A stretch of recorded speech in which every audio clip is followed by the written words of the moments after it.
Yes, we are live. All right. Ladies and gentlemen, Fambulem, I bring una warm greetings from the TNN TV Media Empire. And we dey go through transition, by the way. And pretty soon, instead of the empire is still there, then and now, but it's going to be more like the mother company. So it represents, the bigger picture of things. But what we dey do, obviously, we will begin for referring to as a podcast, which it has been for quite a while. Anyway, for go straight to the issue, today, now the very last day of November. Today, I repeat, is the very last day of November 2023. Um, um, this is a very important program, and there are a series of programs we're going to be holding because now in country there are many developments that are ongoing, and it not just begin now. There's been many of it, and today we get a very special guest, a very special guest. TNN always get very special guests, and we will introduce them shortly. But just before I introduce them, I want to bring this to fumble them attention. In other words, um, it's something regarding a funeral. So the woman in picture we on the screen right now is an aunt of mine. Her name is Sheila Hawker. Like I be always they tell Fambulem I come from the mama side from the Cocker clan. That's a chieftaincy. Sheila Cocker, maybe some of you where they watch now or watch subsequently the program will know who Sheila Cocker was because she's now deceased. She's passed on. But this was an aunt way help for race person like me back in the 1970s. Now God Street, just here near Dovecourt. Married to me, your mama, we also was a cocker because she's also deceased. Your mama, she's passed on. That's Sarah Beatrice Boy Cocker. His small brother and I be married. This woman Sheila. Sheila is a Canaan. I remember as a boy, as small as we were. Now, the first person, then tell them they would go holiday. I remember we go holiday na Kailan.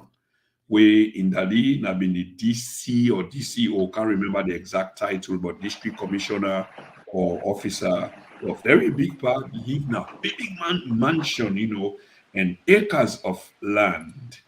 So we I go holiday or 2 or 3 times. Learn how for talk small mende because then the part of the activity they will be happening at the Pine compound. Papa Kane, may his soul rest in peace, must have passed on a long time ago because they tell me what they tell me about. Probably I was around maybe between 7 and 10 years old, or not even 17, probably 6 and 9, 6, 8, 6, 9, and go na Kailan learn for speak me there because the picking them they can buy bread or they can't take bread na the compound. Them in the big fine bread so na the compound. Then a Kailan outside the DC, I think the district commissioner believe some of them where they watch Papa Kane. Na day will be the day, and this woman, me auntie, we me mama, and small brother married. Na beyond daddy and the so go holiday, learn for talk small mende, and not they ever forget that mende the Brady Bay sip and G. Imagine as a small boy between 6 and 8 years, and I'm quite a man now, in my 50s, and it left me head up to this day. Yeah. So anyway, Auntie Sheila passed after a protracted illness a couple of days ago. She was a great woman. We live in a Dovecourt, even they work in fisheries. Then maybe they go Trinity with me mama and other small brother Albert Ginda Cocker, AG Cocker, even they work in the forestry department and me get apartment. The big apartment they will look like zinc so na dockyard.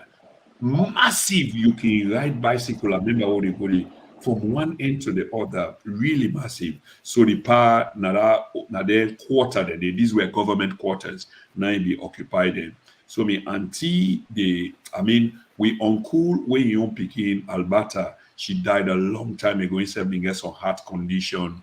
Many years ago in the 1970s, Trinity, Holy Trinity, Nakisi Road.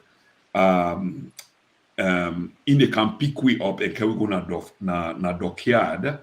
This way until we don't pass now na the see in picture, in the walk na fishery. So we in don't walk, then in the can pick we up make a fisheries to dockyard. It was just yards away. Then in can pick me up and then when we can na host na Dovecourt, specifically Guard Street number 32A. I hope I'm not mistaken. Yeah, 32A. So Auntie Sheila passed away, and one used my platform for express me sincere condolences to all the other family, nephew, nieces, and the succeeding uncle, my small brother. We now one of the very few now we left among the there are many cockers, but that age of the cockers, my mama don't go. In small sister Frances Cocker, Frances Gigba, he married a Konoman, Uncle Sa self don't pass on, Sa Gigba, and Auntie Frances, high flying woman at the time from Bay College, and Slet. She's gone on as well, but today's about Auntie Sheila. So the condolences to the baby family, all to the Cockers and the Canners and everybody else involved, because this is about massive clan. I'm really touched by this, because now Uma will raise me, know and well, live with and when my mama travel to America back in the 1970s. She's gone on as well, but today's about Auntie Sheila. So, yeah. So, but again, life is about reality. So let's move on to reality. In Family, like I've been saying, the issue here at stake tonight is we get a very special guest, and a very special guest is none other but Ia Padante Thomas. Ia Padante Thomas. Let me just bring on the screen quickly so Fambulen get for see Ia. So yeah, it's been a while, brother. You've appeared on this program a few times. We consider you for be a friend of this platform, and you are very knowledgeable in many things. But people that were normally knowledgeable in many things can be equally regarded as controversial, especially by some quarters. And I think you fall within that category in many respects. So I want to ask you a few questions before we move into the real item. In terms of the body politic here, where exactly do you stand? Is it individual above nation? Is it party above nation? Is it just purely opportunistic? Where exactly you two up here? Well, I don't stand in any of them categories in the way you mentioned. I stand in the category that is the nation above everything else. Sierra Leone above everything else. Now that category I stand, and that make you see a lot of things people expect. If you say Sierra Leone, with politics in Sierra Leone, sometimes it's funny because people, they put you in the same box as everybody else. There's a level of expectations where don't they build up for decades. So when you come to the limelight, they expect you to meet those expectations. Either your APC, SLPP, or your neutral. That's the expectation, But if you actually prioritize the interest of Sierra Leone above everything else, then you can't particularly just focus on any political party or any politician for that matter. You can't just be stagnant in one position. If you say now opposition, no more. If you say now support the party, that party they go support them to the end. They can never do anything wrong. Now, I am not like that. And over the years, anybody who don't follow me go understand clearly that I am not like that. If you look at it objectively, you go understand that minimum interest in politics now for advance the interest of Sierra Leone. And anything where they threaten the interest of Sierra Leone to me, now target for me. That is why my targets change as it goes, because things the way they threaten Sierra Leone, they change. They only come up from one side. Somebody will look and say, now APC, and then they get all the problems. APC no will get all the threats to Sierra Leone. Somebody will look and say APC, SLPP don't get the solution. SLPP don't necessarily get all the solutions. You understand? So that is why my position shifts based on what I perceive as the best interest of Sierra Leone. So, well said here, but let me push you on that small because it seems like a position in which you they adjust yourself, which to some degree not really look bad, but some people they can look at like say, well, you've got almost, I mean, one should have almost like a fixed position, where again, not really get some balance because politics is dynamic. There's a dynamism in politics, and I sure say you will agree with that. So therefore, a clever person go always almost like if you're sailing, you go put up, I don't know how they call the thing in name, if you are sailing a boat, for adjust to the wind, because it's about surviving so that you continue for sail instead of going under. But some other people, and again, I go repeat here, I go kind of look at as a degree of opportunism. I'm not sure whether you look at yourself from what you just described as somebody who will be of opportunism, but you spent a lot of time, you made a huge sacrifice, left your family, as I understand, back in the West, somewhere in the West, Australia to be specific, spent a huge amount of time, here in Freetown.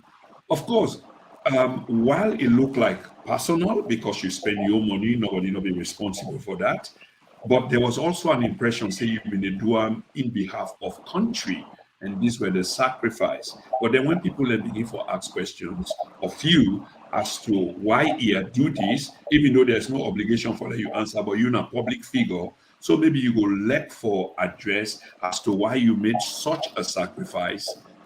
The question here is as to why you make such a sacrifice for left the family for quite a period of time, come down SaLone, spend the amount of time where you spend on day, and the question will be why.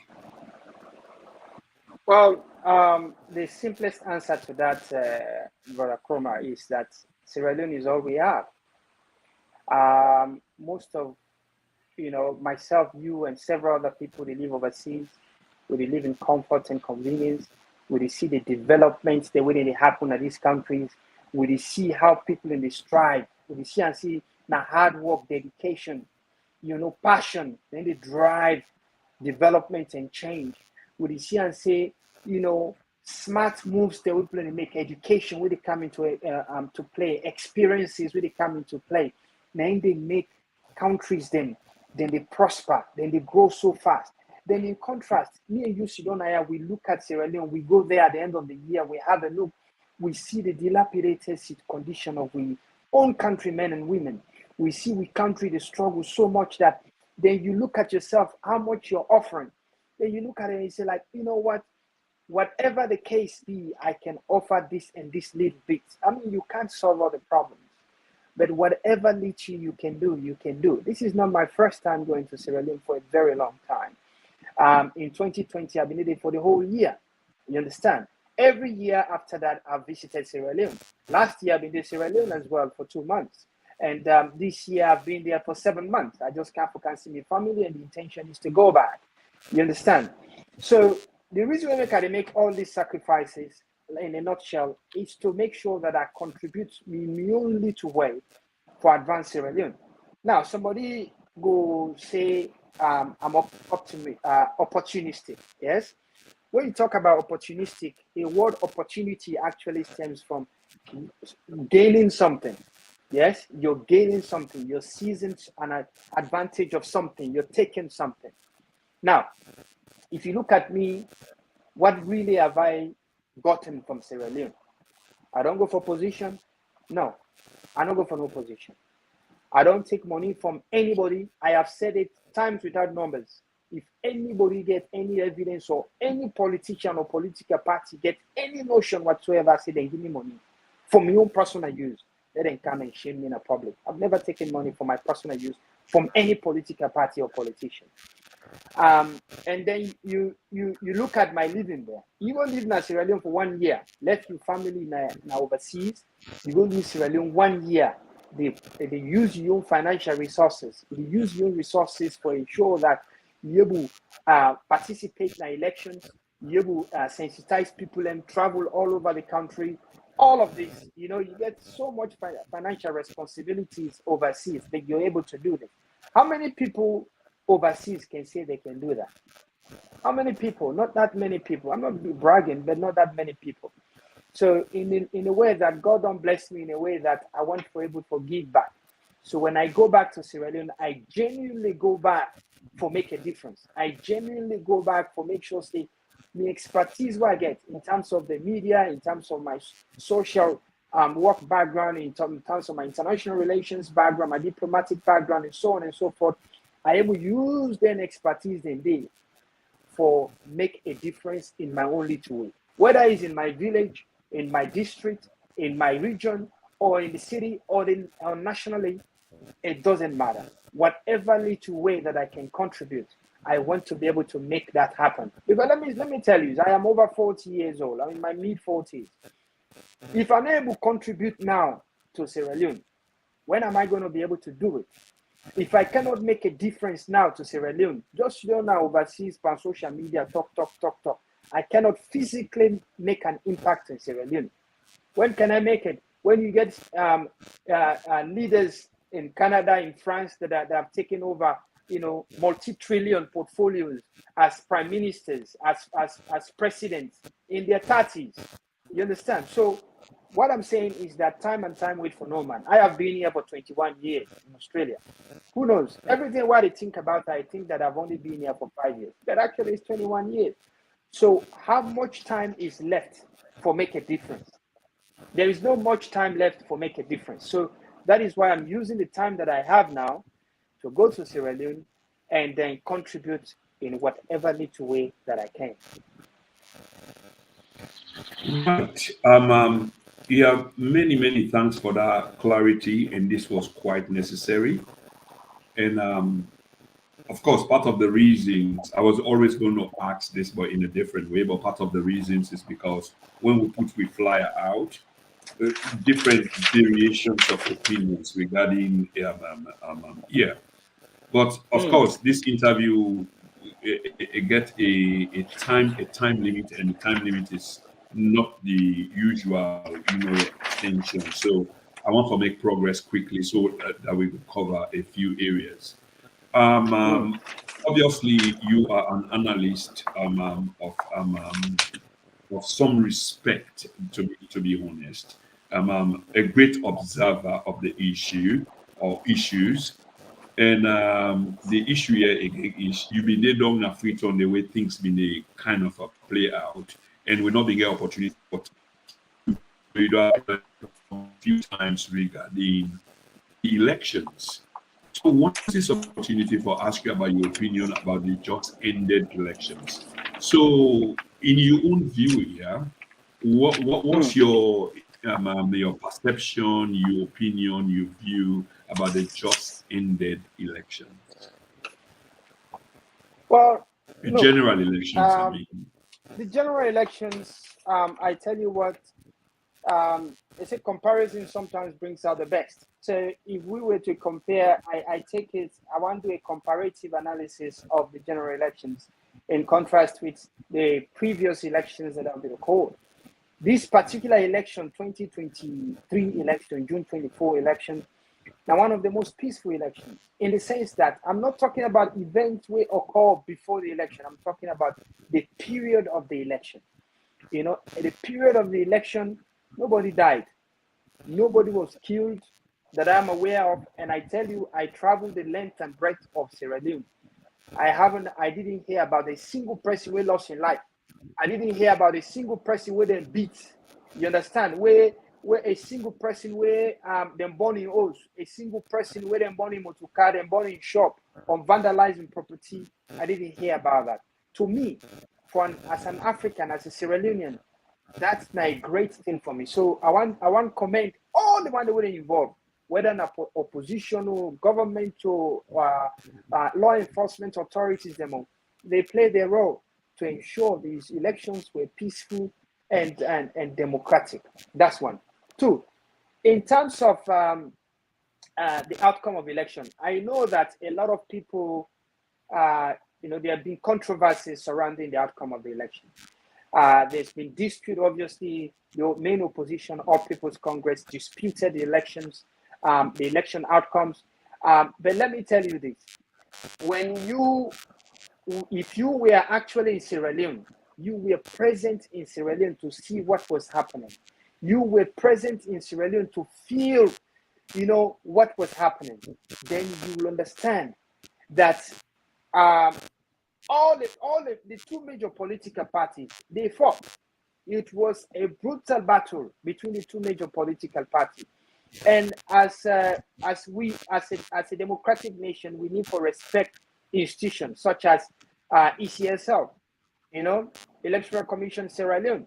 They don't make an outcome. They don't declare President Bio a winner, and we need to respect them. And whatever means are there to resolve our impasses, we need to follow that. I think it's about within 9 days or so, if we're going put a petition at court and so on and so forth, So that's that. But in terms of the election itself, I felt it, I experienced it, I participated and supported President Bio's re-election. And I believe that the election was free and fair. I believe that the election outcome speaks volumes about the interest and whose side Sierra Leoneans the decisions with Sierra Leoneans that they make. So I think it was a good election. It was a good outcome. That Sierra Leoneans should be proud of ourselves that we will conduct an election who say nobody no die. We will conduct an election who say motokar are not born, who say houses are not born, who say shops are not looted. A peaceful election conducted, and that is something that even the observers wouldn't raise question about the authenticity of the election. They did not raise questions about how peaceful the election was. They did not raise questions about the fact that nobody was killed. They did not raise questions about the fact that no house was looted, no shops were looted. This is something that we as Sierra Leoneans should be proud of. I agree, but there seems to be a conflation here. Some of the things that you said, in my view, obviously are true. Okay, no killings and what have you, and as say when they make a comparative analysis as to previous elections and the state which we country kind of find ourselves and waiting most people in feel say for the happen. But you did use the phrase where the elections were free and fair, but I suppose, or maybe I'm mistaken, you kind of compare to the fact that none of them things in the way you name happen. In other words, there were no killings, there were no burning of cars, so therefore the elections was free and fair. These are conflicting issues. You can't say because there were no burnings and no killings, so that equates to the elections being free and fair. That is not what you are saying, correct? So yeah, no. It's not as not in that narrow frame. It's not as narrow as that. What I'm saying is that in terms of when you talk about free and fair elections, is making sure that everybody is able to participate, without any restrictions. This, in my view, actually occurred. Everybody was able to vote. I voted. I observed several different polling stations where citizens they lined up, they queued up for kilometers trying to vote. They were able to vote. Nobody was prevented from voting. To me, that's an indication of free and fair election. The other thing we observed is that oppositions were not pressured, were not barred, were not stopped, were not prevented from exercising their political rights during the election. I'm focusing on the election. Oppositions were not barred or prevented from campaigning anywhere. They were not prevented from exercising their democratic rights during an election. That is a component of is an indication of free and fair elections. Now, in terms of hang on. I have to challenge you on this. Okay, that's what you're saying. That's what the government, I believe, said. But the opposition themselves, and I shall say you go to hear this, did complain that there were actions taken, like, for example, in government strongholds, the oppositions were not, the opposition not be able for go campaign day. They were coerced, they were threatened. In some cases, accusations of being brutalized. Are you saying that none of these things happen? What I'm saying to you is that the oppositions, they make that claim, but Dr. Samura Kamara actually campaigned in the opposition, SLPP, the stronghold, successfully campaigned. Jagaban successfully campaigned. You understand? So such as where in opposition strongholds. Can you name one or two places where they successfully campaign during these elections? Well, Dr. Samura Kamara campaigned at Bo. Dr. Samura Kamara went to Bo. Jagaban campaigned in Kenema. You understand? On behalf of the APC party. So what am I saying? What are they saying in essence is that you need to look at the trends of issues. There are things that we government not even control. There are things that we the locals them in control. Let me bring you back. You understand? Let me bring you back. I'm not here to defend SLP. I will never do it. Well, exactly. I was just going to ask you that you're not making excuses for the ruling party, are you? No, I'm not. Absolutely not. I am trying to be very objective and as honest as I humanly can. But okay. I want you to observe the trends and the events leading to the elections. Now, leading to the elections, there were certain comments that were made by the opposition flag bearer, Dr. Samura Kamara, who aggravated certain parts of the opposition stronghold. You understand? And you and I, we're in the media, we know that. Things like, comments around Bua say, if you don't say this, you can't get a job and stuff.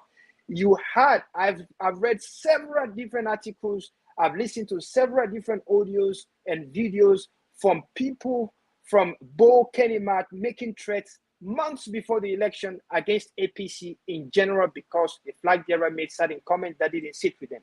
I had people from my home district, Kono, made several threats against APC because of some of the comments that Dr. Samura made in line with saying that Kono is not important past Bonkoleke. You understand? So there's a lot of tension that had been raised. And this is, if you look at it, it didn't have anything to do with law enforcement. It didn't have anything to do with the government. This basically had things to do with people in those areas that felt offended by certain comments that were made. You understand? So now, fast forward to the national elections. If you see Dr. Samura Kamara being prevented or his campaign being disrupted, even Konoi was disrupted. It wasn't disrupted by opposition. I was there. I was in Kono. It was disrupted by people who were genuinely aggrieved. They felt insulted by some of the comments that Dr. Samura Kamara made. You understand? So these are things that we need to take into context. I'm not making excuses for those people. I am not making excuses, and I'm not saying they're wrong or right. All I'm saying is that presenting what the events that transpired leading to the national elections. Because it's a buffer. Yeah. Can you hear me? Yeah. Yeah. Yeah, so I am not making excuses for anybody. I am not. I am simply saying that these are the events that occurred leading to the national elections. Okay, yeah. Just for the benefit of time, let me push on one or two things here, and then maybe we'll move to the next segment quickly, which is, they say there was no issues around opposition party being denied campaigning rights, because again, this is well documented. Mr. Faladem Lilibit. We see authentic videos released by, maybe you will call them strong men of certain areas, in which they try to implicate ministers of government, i.e. in this case, the former Minister of Information, Rado Soare, in which the man they were brazen enough for make a video saying, well, we don't see so area when they allow this, that for coming. It was so authentic. The minister being compelled for come, yeah, on media for deny Dana one. Secondly, let me step the game up to the international community, for example, where, yeah, talk about coercion, because anywhere the opposition go na stronghold, I mean, some places the opposition go na stronghold for go campaign, even photos, posters, billboards of them will not be permitted, and the police being able to come up with statement that they could not protect these people and they being able to escort them out of those urban places. So yes, you are right that in some places it can be easily said that the opposition campaign, Dr. Samura Kamara went to Bo, but even Bo, there were intimidations, but you can't say it not happen opposition stronghold as well. But the idea, we understand the politics. Are you here, they try for say, despite all the documentation of them kind things there, will affect the opposition greatly na government ruling side, documented by international organizations, well documented by the way, has no bearing? No, absolutely not. That's not what I'm trying to say. What I try to say now, when I started, I mentioned that I'm doing a comparative analysis. They compare this election, the June 24, 2023 election, to the March 2018 election and the elections before that, 2012, 2007. There's never been a national election, democratic election in Sierra Leone without people know that. There's never been. This is the first time. And I put this, I want to be on record, that nobody was killed during this election on June 24 to the date the election was announced. Nobody was killed during the election. I am not defending, I'm not here to defend. I am not saying everything was perfect. Absolutely not. Every election get couscous. The US election get couscous. Every other election in the world get couscous. You understand? It happens everywhere in the world. But what I'm saying in essence is that I am very proud of the progress that we've made as Sierra Leoneans. Because imagine how many law enforcement officers that we get at Sierra Leone. 24,000 or 25,000 for 8 million people or 8.5 million people. That's not enough. You can't secure the entire country. But what I'm saying is that comparatively to the previous elections, this was a peaceful election. Now, there were a lot of issues around the country, lots and lots of issues. I am not defending it or covering them. There were lots and lots of issues around the country. But if you compare that to the 2018 elections, we said and chop people in. You understand? This happened. Houses were burned. People were dislodged. You understand? I say this for my area in Kono district. Usai, with the moment SLPP announced that SLPP had won, a lot of people had to be protected because some people then burned their houses. There was revenge killings. There was a lot of mayhem in areas that even the law enforcement officers could not access. During the elections, there was a lot of couscous that was happening leading to the elections. During the elections, people lost their lives. There were cars burned during the elections. There was a lot of violence during the elections. I did not see that in Sierra Leone on the 24th of June. Okay. Fair enough. Let me ask you one more question on this election business, and then we'll move on to the next stage, which is what do you make of the international community, the say on the elections, both prior to the elections and the elections outcome, the international community, and new National Elections Watch, Marcela Samba? What do you make of the take on the elections? Uti, I have full respect for the international community because you know why? And their positions on elections. The reason why I say I get full respect is because they don't get much for gain from Sierra Leone. It's not like, okay, if APC kind of power, then they get for give them mining contract and stuff like that. Most of these guys, they come to Sierra Leone. They give. They're like you and I. We don't go to Sierra Leone to rip it apart. We go to Sierra Leone to build it. Most of these guys spend millions. They give millions of grants. They give millions of loans They assist us in developmental projects and so on and so forth, and put plans in place and provide intelligence to prevent security instabilities and so on and so forth. They are there to help us. That's the primary tenets of our international partners. So when the election was announced, the outcome of the elections was announced, I fully respect ECSL, their position, and the authority and the decisions, the announcement that they make. But at the same time, I respect the international community, the feedback in terms of the elections. I respect it, and I've never actually gotten to the point where I will question, say, what they're saying. Hello? Yeah, carry on. Yeah, I've never actually gotten to the point, and you've never heard me say the question the international community, then the integrity or what they say. You understand? I value it. I think when an election is conducted, they are observers. You get international observers. They are not everywhere, but they are key strategic areas whose side and they gather information. And because of all the data they collect, then they informed their actions. You understand? They put out there. So we need to sit back together and say, okay, the election outcome, this is what has been announced. This is what the international community has said. How can we find a merger? How can we find a common point, a mutual point where we can all agree on something, an action item moving forward? What can we do? How can we work with it? What I'm against in all of this is pushing people away. I am against that. I don't like the notion of saying, okay, whatever they want to do, let them do it. We don't need to listen to them. I am against that notion. I think we should listen to them. We should bring them on board, because bringing them on board will help us to make sure that we have peace, we have stability, we have progress and development in Sierra Leone.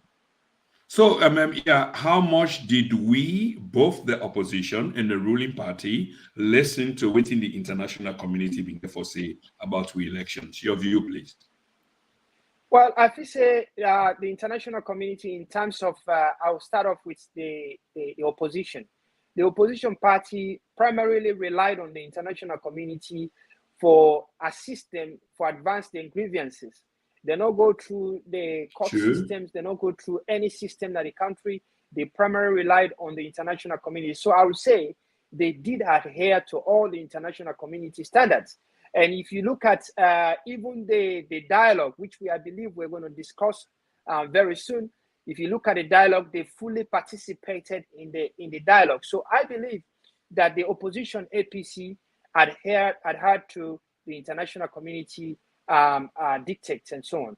In terms of the government, I believe say President Bio also played a role. Initially, there was a pushback from the government. Initially, there was a pushback that Sierra Leone is a sovereign state. We will not allow foreign entities to be dictating to us. I think there was that at the initial stage.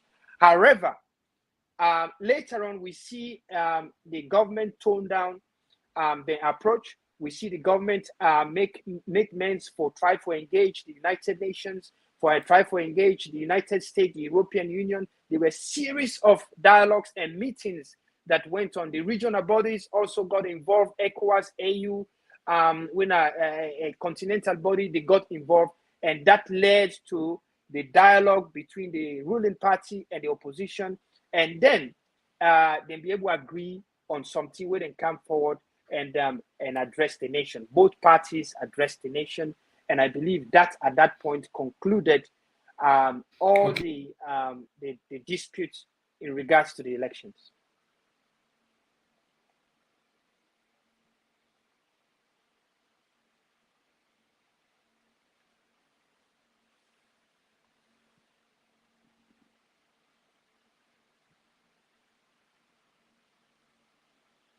Can you hear me? Brother Chroma, can you hear me? Okay. Yes, I hear you now, but quickly, you made quite a critical point there, and well said. So on that basis there, I want for this. Yes, the opposition counted a lot on the international community. And here, these are points that you made, and I absolutely agree with you.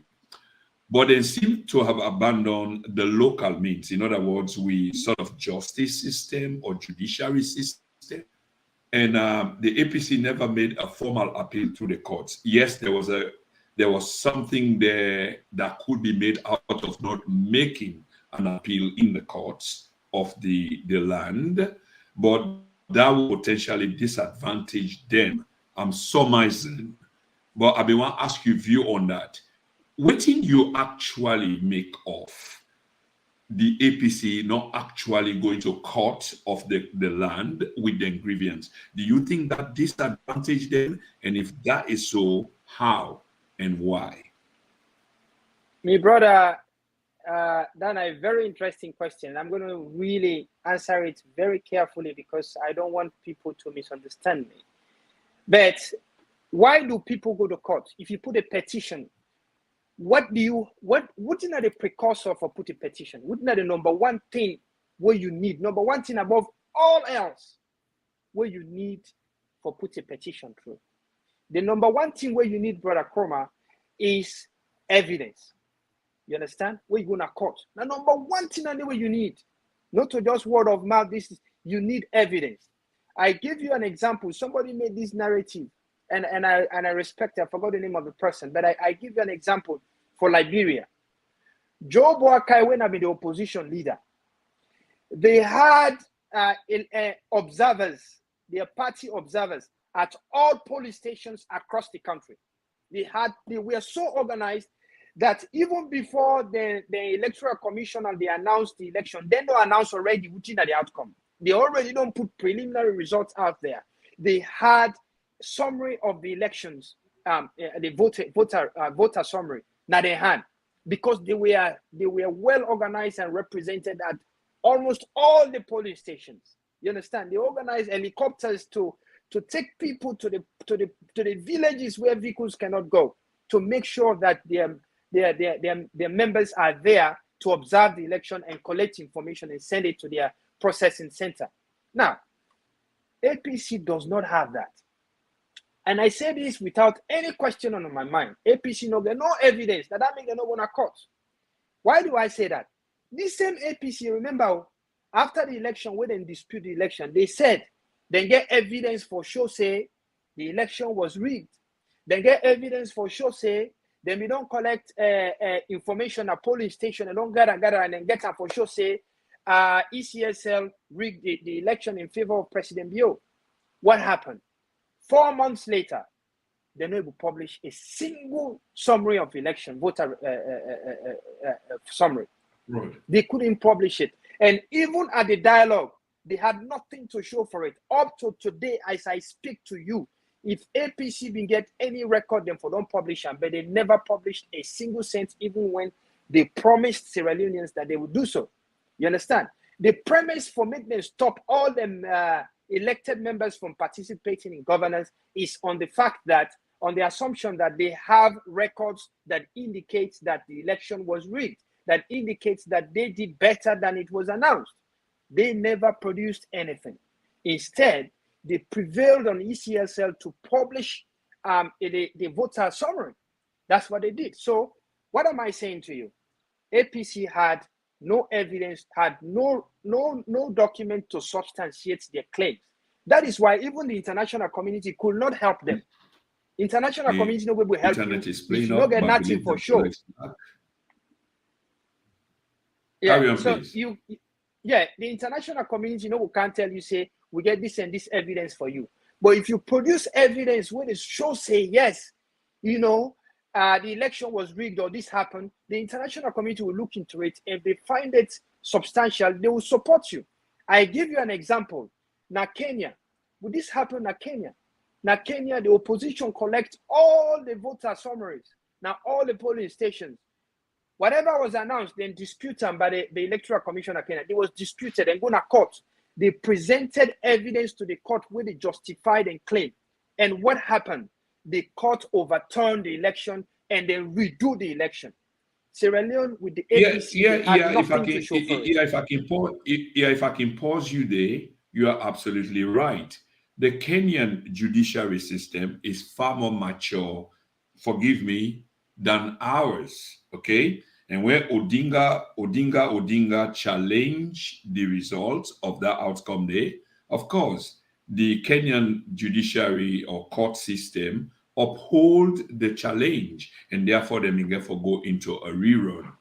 The point I want to put to you is, I don't know whether you will agree, but it sounds like this a fact that it's not only the opposition that was making the claim about election irregularities even after the elections, but both before the elections and during the elections. The international community also contributed to that, saying the space wasn't free and fair. And there were a couple of partners, democratic partners, if you like, who did not agree with the conduct of the elections, which favored the incumbent and disadvantaged the opposition.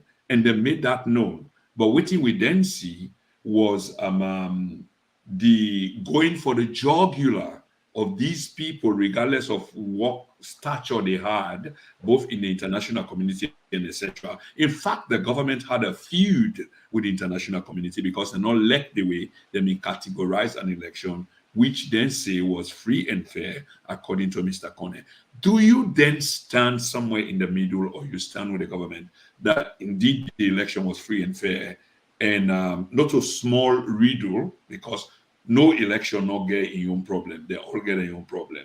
But in this case, the international community did vent out that there was a public spat with the outgoing US ambassador on the same parameters the day of the elections. Where do you stand on that? Yeah. I just want to say that some of the things, the way you say, is not entirely something that I'm aware of. I understand that the international community raised concerns. They raised concerns about some incidents that where they occur, where they say disadvantage the opposition in certain areas. You understand? They raise concerns. They raise concerns, say some polling stations, and the box, the polling, the ballots did not arrive on time. They came a bit later than was scheduled. You understand? They raise certain concerns, but overall, if you look at it, the overall summary, from what I read, the overall summary is that it was a peaceful election. The overall summary was that a peaceful elections. They pinpoint certain instances where things did not been go according to what was planned. But that does not, in the nutshell, means that it overshadows the entire national election. Nationally, the elections were peaceful. Nationally, the elections were held wherein everybody was had yeah, the right without trying to barge into which you did develop, you are almost saying the same thing, and I'm getting confused. Compare and contrast, which I believe you said you were doing, and correctly so. Yes, the elections were peaceful on a comparative basis compared to other elections. But you're not equating this piece of the elections as one that was free and fair, even by the international community standard, which has got many reports out on huge irregularities. I mean, the reports are there. The British Parliament, the EU, and others. So what I'm saying in essence is that when I started, I mentioned to you that I have full regard for international partners. I'm not here to question what they put out there. And I believe that what they put out there is the genuine observation.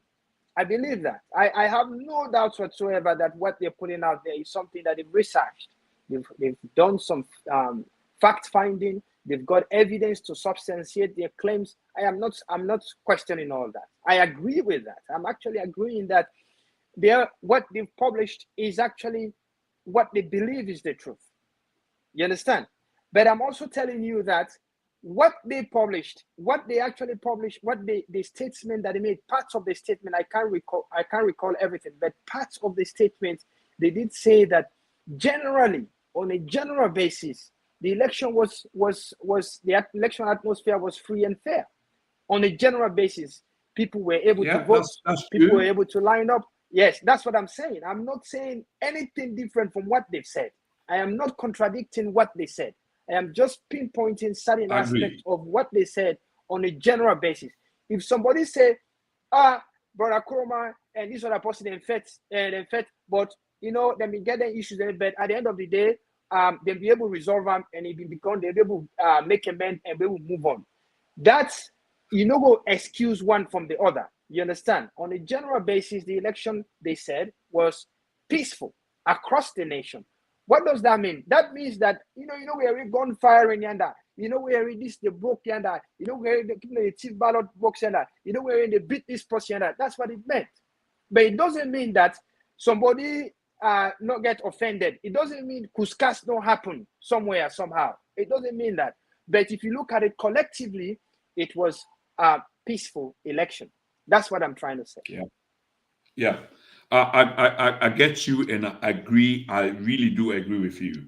And the reason why I push so much on this, because I've never had the opportunity as a media analyst, a pundit, for have a discussion with you on an election which was to some degree controversial as to what you view, because a lot of Sierra Leoneans do listen to you. Now let me make progress a little bit. Just before we come to the events of November 26, we know a lot of things, if not all, but most, does not happen in a vacuum. Okay, so they presume that if November 26 did happen, that it not happen in a vacuum. So just before we go there, we talk about the elections and then the disparity them inside the elections, within people and think, or other people and think they were disadvantaged and not fair and unfair. So in between that period to where we are here, what do you think about social justice, economics, employment, and things like that? Where it basically affect the nation. And number one priority of a government, the welfare of the nation and the people. How do you see this since then? Well, since the elections, from June to, I would say June to October. That's the time frame we asked about. From June to October, which I see in the sense is, number one, the country they try for recover. Elections are very difficult times. You understand? There's a lot of things that are put on hold. Even investors, with the one kind of country, then they put the investment on hold. I think that your side, Brother Chroma, where they glitch, because while they watch me on they go pretty well. Can you hear me? So we system they play up. And I think it's from his side. I really get poor internet connection. But as you been talk just now, they pick you up loud and clear. So I think it's been restored. So please continue if you will. Yeah, okay. So Uti say that the months after the election to the date 17th of October, when the dialogue occurred, the first things first, people are trying to recover, to try to move on from the election, because a controversial election in terms of it, that the opposition outrightly objects the outcome that was announced. So in the sense that people they try for recovery, there's a lot of recovery that has been going on in Sierra Leone, but at the same time, the government they try for re-establish itself, because you get cabinets has been changed. You got some members of ministers are still there, others have lost their positions, and new people have come in, and so on and so forth. So the government they try for set up their team for make sure they will able to govern for the next 5 years. So I think that's pretty much what happened. You look at Liberia, for example. Liberia, they take about 2 months before the outgoing president hand over, because the incoming president needs a lot of time for make all them preparations. They set up a cabinet, taking over, and all of this. Now, you can't say that about the incumbents. The incumbents been already there, but even as that, they still have a lot of work to do. Half of President Bio in cabinets, they are gone. Half of them are gone. So that means a whole new team has come in. A half of the team has been replaced. So there's a lot of things that have been done to make sure that the government is ready to carry on their service to the nation. So in terms of, you talked about social justice in terms of people in rights, liberties, freedom, you understand? This is something that we've seen. And I'm not here to, to say one thing, but what me say, I lived there. During this period, I was in Sierra Leone. I just got back this November, end of November, now I come back for can see my family, and I'm going back. But what I'm saying to you, what I see there was freedom of movement. People are able to move freely across the country, the same way we were able to move around the country before the elections. People are able to participate in discussions either on the internet or on TV or radio stations the same way that we were able to do before the election. If I think even better than we were able to do before the election, because the likes of Lawrence Lima are no longer in power. You understand? So there's a lot of things that I think that have changed. I think the governments don't aware of certain things that citizens had concerns about, and those changes, we can see them visibly, whether we recognize it or not. It doesn't matter, but it does exist. I can see it and feel it, that people are able to express. I think the government don't take a conciliatory tone. They don't take an approach before this coup. I don't know what's happening there now, but before, I can tell you authentically that the government take an approach wherein they're actually trying to listen to citizens. They're trying to work with all parties for bring people on board. They're not bulldozing their way like it used to be perceived, and so on and so forth. I have seen those changes in Sierra Leone. I have seen that. You understand? And okay. I believe a lot of Sierra Leoneans, not those living overseas. I am not talking about those living, because then the information are from third party that they get them. I am talking about those living in Sierra Leone. I have traveled the length and breadth of Sierra Leone at night, during the day, and I feel free to do that. And it's not because I supported President Bio. I used to be one of the strongest oppositions to President Bio. You understand? So, but I'm still able to travel around freely and with everything. Now, the economic aspect of it, it is hard. There is no question about it. Let nobody raise any question about the economic aspect of it. It's extremely difficult for our people, and government needs to make sure that they come up with creative plan, with incredible plans for make sure, say, they able to alleviate the level of poverty and hardship where Sierra Leoneans then they go through. It is unbearable. So I need to make that put that out there as well. Okay, yeah. Again, well said. So government they try to put plans into place, but you got to remember, say it's not just this election year. It's been like 6 years because they're the incumbent, and I'm not trying to make a case against them. I'm just trying to stand in the middle and being objective, and probably something where you could say playing the devil's advocate. But I want to fast forward this to all of what we've said, because I want for belief, say, according to social justice, political science, and body politic, if the government is not doing well in the sense that you get obligation to your people, a social contract, first priority now for look after your people, but then you are having difficulties. Sometimes it's not of your own making, but the people will not really care. It's like, if me daddy they feed me, I have to look somewhere else, here for like feeding. I mean, I try to make and look, here sort of reasonable. But this is essentially the case. 60% of a youthful population still unemployed. So there is a huge degree of dissatisfaction. And I shall say, as a pundit political analyst, you will agree to this. So many things culminated to waiting, apparently with Yeri, not get a full picture yet in terms of November 26 on a Sunday morning. What is your opinion here about November 26, 2023, the morning of November 26, 2023? What are your opinion? What are your view? What are your perspective? Brother Chroma, I want to say this categorically and outrightly. As somebody we don't live through the war, through the length and breadth of the war in Sierra Leone, my heart they bleed when I see people in the try for justify this hateful, it's a purely hateful event of November 26th. It's a purely degrading event of November 26th. Then they try for alignment with the suffering of citizens. You understand? It pains me to the core because number one, we just finished an election barely 5 months ago where citizens expressed the democratic right by voting peacefully in the elections. We just finished it. We just did a dialogue with the opposition. We said the opposition and the press and the government then come together, then do press release, then do a statement, a deed of agreement. They address the nation about national cohesion and peace. You understand? A lot of these people talking, they don't go through the war. I challenge them. Anybody will go through the 11 years senseless war in Sierra Leone will never entertain anything to do with revolution or coup d'etat. You will never entertain it. Anybody will lost a close family members in a vicious way during the war, you will never entertain coup d'etat in Sierra Leone.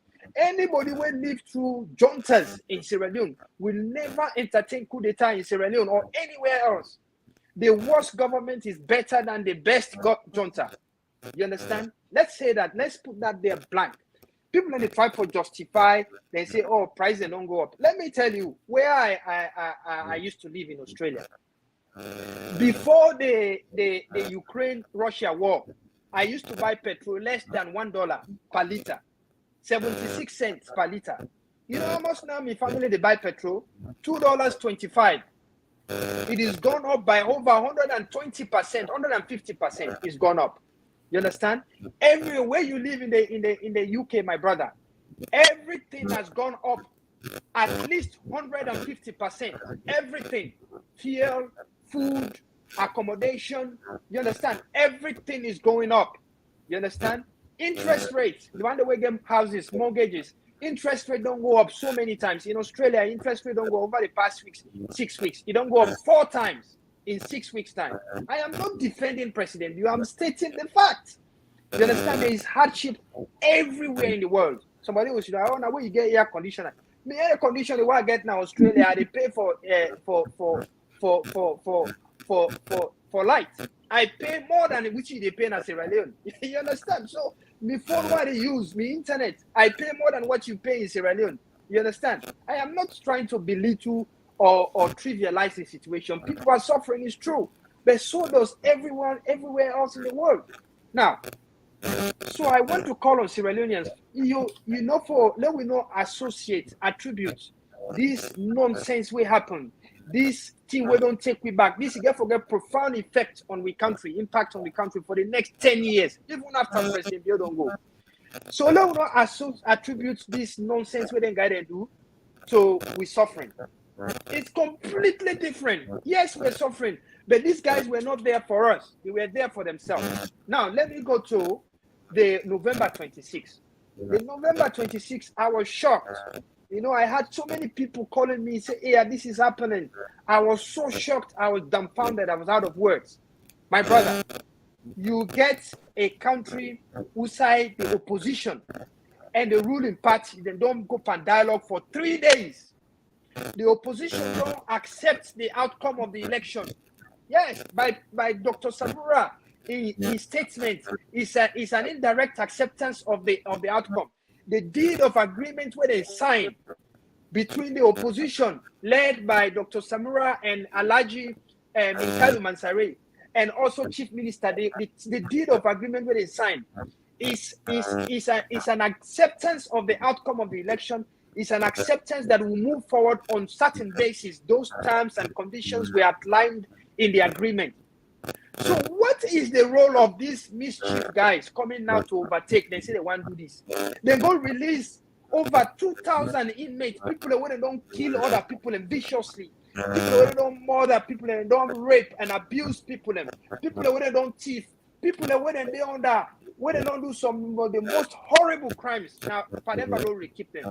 They've released all of them. If you had the interest of Sierra Leone, how can you release people who are destroying the country? All of them, not a single inmate was left. You understand? Pademba Road has been breached several times previously, but never in the history of Sierra Leone, even during Junta time. They're not open Pademba Road, they open all the prisons, locked all them, so all not for come out. Never in the history of Sierra Leone has that happened. Never. Cut me on it. This is not the first time in the history of Sierra Leone where one inmate said they don't allow them left. They open all the doors, they force everybody outside. That is not a progressive coup. That is a kind of coup that is a coup against Sierra Leone. It's not against President Bio, it's against Sierra Leone. Because if you release somebody where don't kill me mama, you don't kill me daddy, you don't burn me house, you don't rape me pikin, you're not fighting the government, you're fighting me. You're fighting my community, you're fighting my family, you're fighting my country. So this na a war, na a coup against Sierra Leone. It's not a coup against President Bio. You understand? So there's a lot of things. It bothers me so much because some of we there overseas today now because of the menace, all the horrible things that will happen in Sierra Leone. But we have no intentions of leaving Sierra Leone. We have no intentions. We wanted to stay there, grow ourselves, and if one come overseas on your own volition, not be forced out of your country. What those guys did, no sensible Sierra Leonean, no sensible, even APCS, core APCS, where they get the best interest of Sierra Leone, will never support it. Imagine if a revolution, a coup succeed, God forbid, then guy and succeed. How many people then for don't lost their lives? Innocent people then for don't lost their lives. The country for don't mix up box up for another 5-10 years. You understand? Coup is not always a good thing. You understand? Sierra Leone is a democratic state. If we have issues, we have means to seek redress. We don't take the barren. We don't go and overcome the armory, take weapons that belongs to the state, kill law enforcement officers, kill civilians.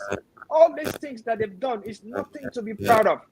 Any Sierra Leonean way get my attributes this nonsense to the suffering of Sierra Leoneans. Now Sierra Leonean way you not get the best interest of Sierra Leone.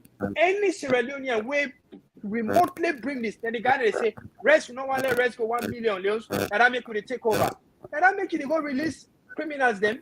You go release criminals them from maximum security prison because you know I let rest go 1 million leons. You go release murderers from Pademba Road because you know I rest go to 1 million leons. You go release people them where are supposed to be held for protect the country because no one rest 1 million.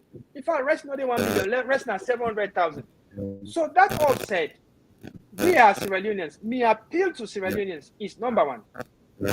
This now a nonsense coup way don't happen, attempt will happen, and God make where them fail, and Sierra Leoneans then prevail. In fact, Sierra Leoneans and they go old and now they say this person not there before they can't hand over to authorities. It is above, this transcends politics. It's above APC, it's above SLPP, it's above you and I. It's about Sierra Leone. We have to fight to make sure these guys, each and every one of them, they are caught and punished and according to the laws of Sierra Leone.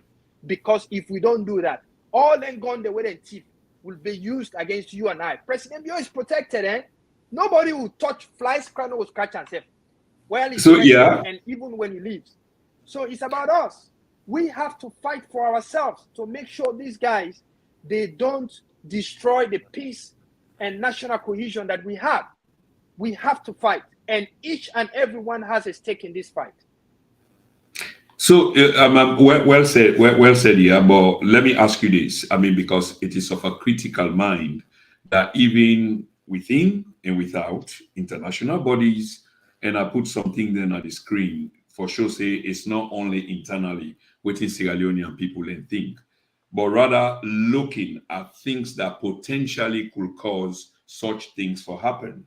And I think I mentioned that earlier on in this conversation, which is high unemployment, lack of justice, and things like. And I'm not advocating violence. I'm not, in no sense, they advocate violence at all.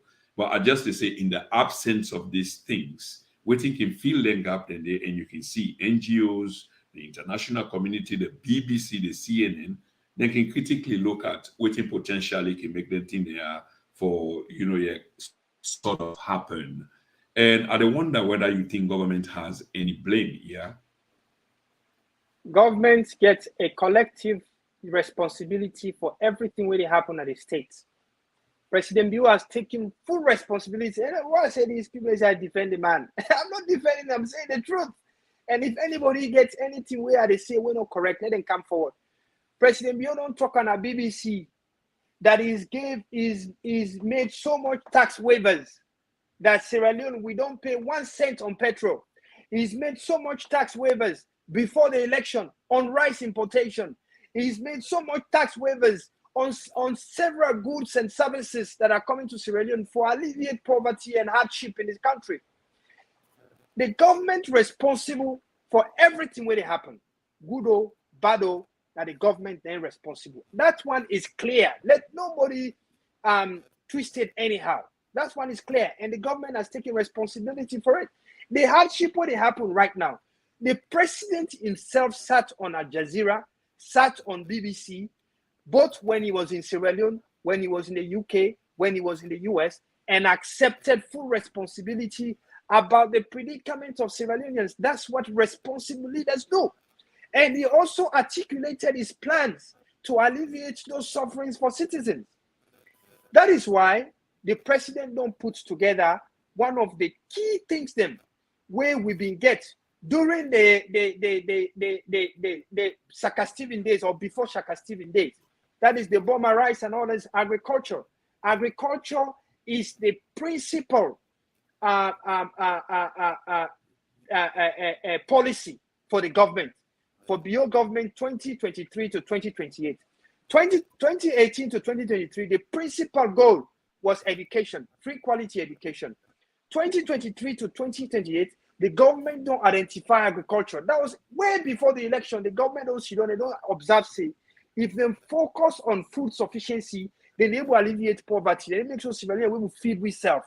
So because if you will feed yourself, you will become independent. You will get a voice. You will be respected. You understand?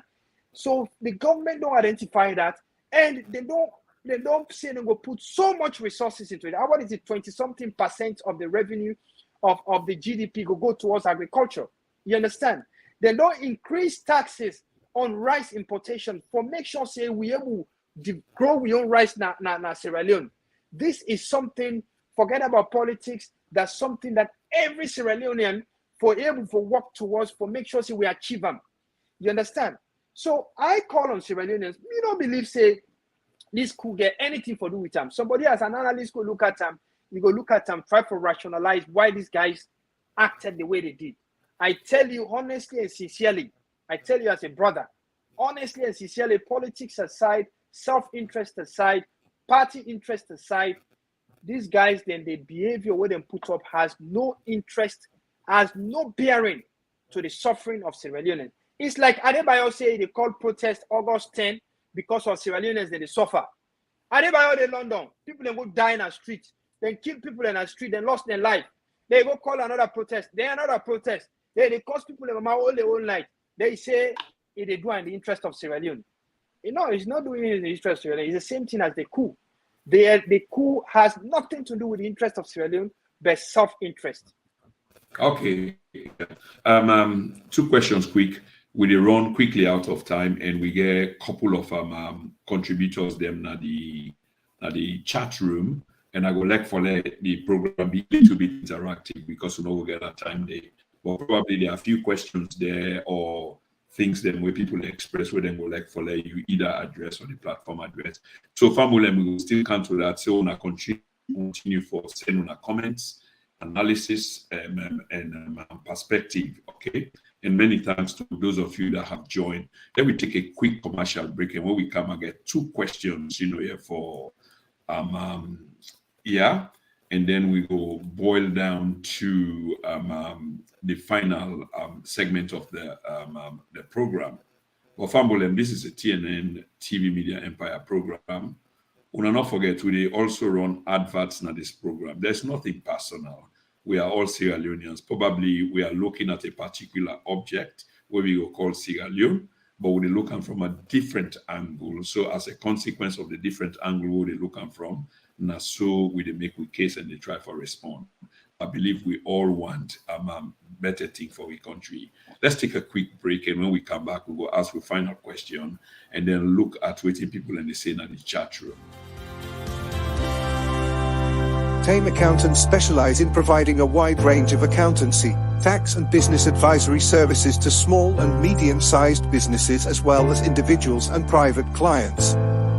We operate as an extension of your internal staff, giving you maximum flexibility by allowing you to rely on us for any of the services that we offer.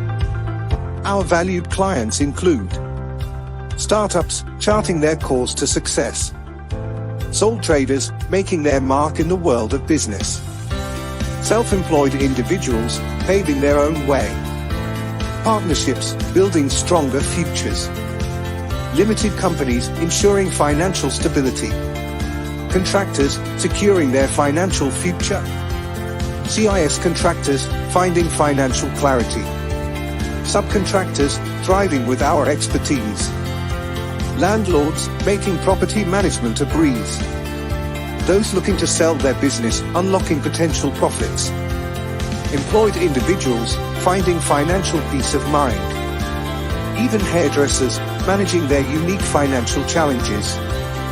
We are open, approachable, and friendly, the perfect choice for small businesses like yours. Our dedicated team is always ready to connect with our clients, ensuring their financial success.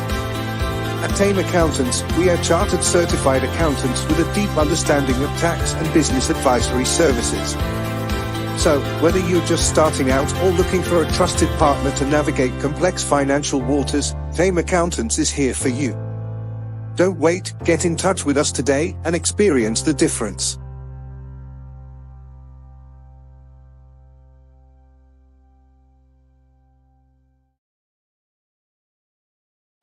Welcome to the second part of this program. That was Tame Accountants. For those who know we program, whether you're self-employed, whether you do little business and etc., please get in touch with Tame Accountants because they will help you. It's an act, not to everybody able for do them, and you get obligation for honor responsibilities where you get to the tax office. Okay, get in touch with them. They are a Sierra Leonean owned business and they will be able to help you. I hope everybody will take heed to this. They even get establishment in a few other African countries. I use them and I admonish you for use them, not on a political basis. Mind you, this is devoid of politics. It's about tax. Let me just do this, a brief answer. I mean, feel free for expand, but if we can make them brief because of time. Unlike previous incidents in the past, specifically in this case, August 10, in which the president was visibly angry, was quick to point an accusing finger as to people who wanted to unseat him from power. In this case, we look different, equally violent, but look different. The president appeared, when the president finally addressed the nation, he appeared very cool and calm, but he said, we look at the events, then we lead to the coup. But the president not call him coup in the earlier on. And what do you understand now? Now, later, now in the upgrade this thing to a coup. As a media analyst and a political analyst, where they observe, what do you make of this? Because this is critical. It was never alluded to being a coup, other than the president used keywords, assailants, okay, dissidents, things like that. But it not be meet the threshold for calling a coup. So there was the president temper things down. I wonder what you make of all this. Look, the president, a lot of people know that already. There is no Sierra Leonean way over the age of 15 we don't know say president, they come from a military background. So security, na your expertise. You understand? National stability and all of these, na your expertise. So, and as a responsible president, a responsible leader of the nation, imagine he's the one in charge of the entire country in affairs. You know, we just come haphazardly and use words loosely. You want to make sure, say, whatever way they say out there, you get something for back them up. You get credible information and evidence for substantiate in claim. If the international community asks our Sierra Leoneans and community ask them, boy, you don't call this thing a coup. How does this event constitute a coup? At the time when the event then just dip and fight them, this was the next day, the same day. So the same day where that event they happened, and now early morning it happened, 2 o'clock in the morning it started. So the same morning, then the president do a tweet. In the morning, he tweeted. And the same day, I think was in the afternoon, evening, 8 p.m., he addressed the nation. So the president needed to be very careful about what he says based on the information at hand. So based on the information at hand at the time, the government take a stance that whatever happened did not constitute a coup, which I believe is a responsible position to take. But after waiting on few days, they don't gather more information. They don't see how things they go. They don't arrest some of the people that will be involved, kill some of the ringleaders such as Ledabut and others. Then determine that the intent, obviously interrogated them as well. They determined that the intent of these guys was to take over power. Hence, sorry, yeah, I not catch that part. Did you say interrogate who? People like Ledabut and etc.? No, they interrogated people. I said Ledabut was killed, but other leaders of the coup, of the event of November 26th, were arrested and they're still in police custody. We don't see the information minister don't release information stating that a lot of the coup plotters, the leaders, were arrested. They are now in police custody. You understand? So if they're in police custody, they're obviously going to be interrogated. So what I'm saying is that the president and the government, they take a position based on evidence and information where they get at hand. So if the president then say, I see people and they say, maybe this is a stage managed coup, I just laugh. It's so ridiculous, my brother. It's so ridiculous. This man just don't win the election for a second and final time. There is no other time for President Bio in a democratic state based on our democracy. Now in final time this. Don't you think this guy will want to leave a legacy behind? He will want to do something when he will say, Mother Biona, this he do while he was in government. You understand? For 10 years, this is what he did. Obviously, dreams and aspirations. Let me play the devil's advocate on that point. You make quite a critical point. But as a critique myself, so let's say, yes, it's obvious the man will want to leave a legacy. But as we speak here, I think we've agreed on this, that economically, socially, politically, things are not going well. And according to history, it's well documented among leaders, when things need to go well, they can orchestrate. And I'm not accusing the government or the president of doing such. I'm just provoking a debate, an argument that they can resort into them kind of means the day for discredit, for discourage, for distract, and for divert, if you understand what I mean. But I'm not thinking in this case, but I'm just provoking that. So no, I understand. I understand the angle where you come up from. I mean, being a critically minded person that you are, you go want to make sure, say, you leave no stone unturned. So I respect what you're saying, Brother Chroma. But if you look at the circumstances of the nation, it does not benefit the government in any way, shape, or form for do that kind of thing. You understand? It does not benefit them in any way, shape, or form. Because this same party get for contest 2028. They will want President Bio to be succeeded by a member of SLPP. That will be their dreams. That will be their, and whatever they do now will determine what they get in terms of votes in 2028. Doing this is not going to help them. It's not going to cover anything. In fact, it takes them behind. It takes SLPP behind. Yes, not only SLPP, it takes Sierra Leone behind for another 5 to 10 years. You understand? Investors, where one can invest, if you say, because if the place not safe, I'm not going to put my money there. Why do we keep our money in the bank? We keep the money in the bank because it's safer than our houses. You understand? Okay. So if you want to put your money in Sierra Leone, if Sierra Leone not safe, you're not going to invest. And if they don't invest, Sierra Leone doesn't grow. You understand? So these are the things that we need to look at. And I want to say something before you ask your next question. Sure. People talk about the composure of the president. President Bio don't be president for 5 years. You understand? Whatever happened August 10, yes, in composure at the time, did not reach. But my brother, are you the same person that you were yesterday, today? The answer is no. You're not. President Bio is not the same person that he was in August 10 last year. It's not. President Bio has been a democratically elected president from 2018 to now. He has matured. People grow. Me, the same person I was 2 hours ago, I'm not that same person now because I'm the worker. I walk on my foot. I'll think, next time I the worker, and I will watch for that stone. I will walk on my foot today. You grow into your job.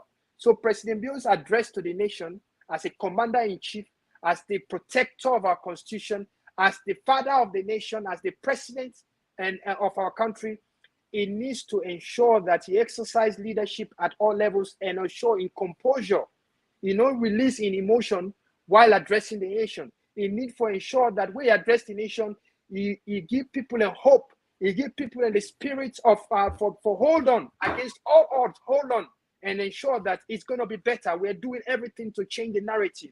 That is what President Biya do, and I commend him for that. Okay, yeah. I appreciate that, and I really do accept that. I think you make again another critical point. What we were yesterday is not what we are today, and events can shape, us, in terms of our response and etc. I will still push you on because we go to comments there now from the chat room, and I got one last question to you. Once we finish, we finish with the chat room. There's this one question that keep coming over and over. Yes, Sister Patricia Howard, good evening, my sister. Many thanks for tuning in. I sure say you go on share this program along with many others. One question we keep coming in, and this now Kabia Din Alusain Pizarro asking this question, and I've heard it myself from different angles. Attempted coup in Pademba, or it should have been in State House. I get the point where the brother they try for me. Don't agree with it, but again, being critical and you want to address this issue. And the question, I believe, or waiting the brother they try for intimate is why, if you can't make coup, it get for be if he are not the president, it get for be here. So the target will be Usai here day. But why on the other side, Usai criminals are locked up and other Sierra Leoneans are locked up in a maximum security prison? If that question was posed to you here, how would you respond to that? I guess you understand the gist. Yes, I understand. Brother Chroma, within a coup, we have to go back to what is coup.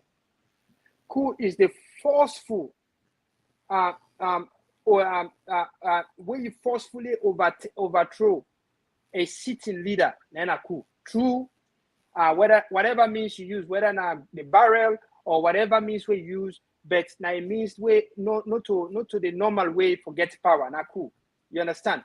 A military coup now we use gun for take over a government. You understand? So if you look at it from that angle of definition that me and you go agree on, that's the definition we'll go with to analyze, to answer this with brother in question, in the sense, what they do? Then go now the army barracks, then be 4 hours, then they in charge of the armory of Sierra Leone. 4 hours, they in charge of it. From 2 to 6, they were in charge of it. Well, I think that's a bit of an exaggeration. There for 4 hours, only one barrack, and we've got many, for say them in charge of the army of Sierra Leone. I believe that's a bit of an exaggeration. Well, that's the main one. You will get ammunition deposit throughout the country for safeguard, but the main depot, now big one. You understand? But anyway, let's take it better and get they're in charge of armory. Yes, that's part of the armory of Sierra Leone. Maybe not all of it, but part of it. Yes. So for 4 hours a day, then go to Cockry. Cockry, where you drive safe, you watch inside the too much, and they pull you over there and question you. Then go over there, kiss with your man and back. You understand? So all military coup that will happen at Sierra Leone, they're not open Pademba Road. Brother Chroma. Yeah. All the military coup in the history of Sierra Leone, they're not open Pademba Road. Yeah. They open Pademba Road. You understand? All the military coups. Yes, I just said yes, they did. Yeah. Yes. All the military coups in the history of Sierra Leone, they're not going to all the army barracks them, especially in Freetown, Cockry, Wilberforce. They did not do it. They did it. Because now they're the power there. If you take over the military, you don't take over the security forces in Sierra Leone. That's where it is. And when they're not getting enough numbers, the reason of releasing so many, over 2,000 inmates, now for create mayhem, now for make sure so they destabilize the entire nation. And that make they release them guy day. You understand? They were fought. Don't forget, these guys were fought. They were military officers. They wouldn't die. Wouldn't die fighting for the government for ensure so then guy they not succeed. Yeah, if they didn't fight them, these guys would have succeeded. So when people they say, if they not try for go na presidential law, they not try for good. Of course they did. Absolutely, and I've been asking the same question, also because we don't see video of that yet. Potentially there could have been a fight because between the barracks who say allegedly they went and the presidential lodge, it's just like a few. It's less than 1 mile. How do I say it? It's less than 1 mile. It's less than 1 mile. You know. You understand? Yeah, between the two, and sporadic shooting is ongoing. Yes, there's even the report of presidential guard they wouldn't die. You understand? I understand there were 6 okay. So what everyone say? We die. I keep the forget. But Abiman dedicates the program. Of course, I just lost an aunt who I believe have been dedicated the program to, but also the Sierra Leoneans, both in the security services and civilians who potentially will have lost their lives in this November 26 issue. May their souls rest in perfect peace. We need to distinguish every Sierra Leonean life is as equal as any other. So they are all equal. So we regret the loss of the life of a Sierra Leonean. I mean, I try to wrap up this program quickly now.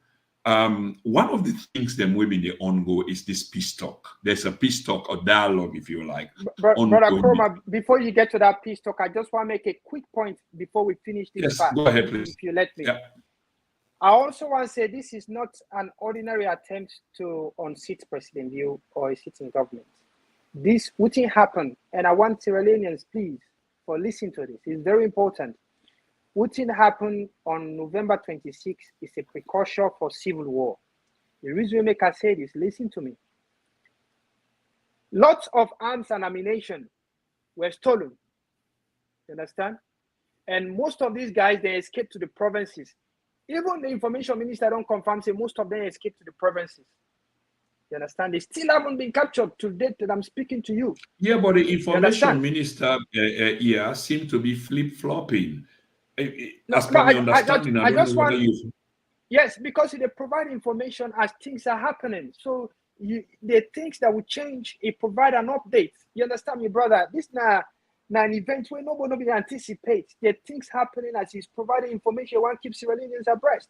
So he go say this, but he change them this way because the new updates we don't come, don't prove say now so they're now. So it's gonna be changing.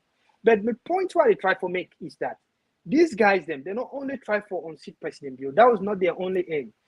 There's other aim that I have sensed is to create a civil war. How do you create a civil war in a country where you don't have a weapon? That means they go to the weaponry, then go try to take so much weapons from there and escape. We saw brand new AK-47 RPGs scattered all over the city. We saw that. We saw. So what about the old? Did you not see old weapons, almost like antique? I did see some old weapons, but most of the videos I saw were new weapons. So where are these weapons? Where are these weapons now? By now, they should have been done because apparently they were taken from a depot. So that depot there is an audit trail as to waiting being did. So the Sierra Leonean people should have been given an audit as to what was taken, so that we all go there on the lookout or etc. That is a national security issue, my brother. That will never be public information. You understand? It will never be public information because the moment you release that kind of information, you don't create panic and insecurity throughout the state. You can't do that. But what I'm saying is that they don't go take all that and they don't go offline. You understand? They're chasing them offline. The military forces are doing their best to chase them offline now. But then they release over 2,000 inmates. Then inmates, they want to be known they are for life imprisonment. They all them pull and they efficiently go put themselves back and go surrender themselves back to prison. They will not do it. So what is happening? There is a chance that they will join these guys to continue creating havoc throughout the country. So what do you make I say this? I am not saying this for scare people. I'm saying this for make we be aware. So we as citizens then go report any irregularities what we see now with villages, with town, with district, with region to authorities for ensure that these guys are apprehended for prevent any mayhem in Sierra Leone. That is why I'm saying this.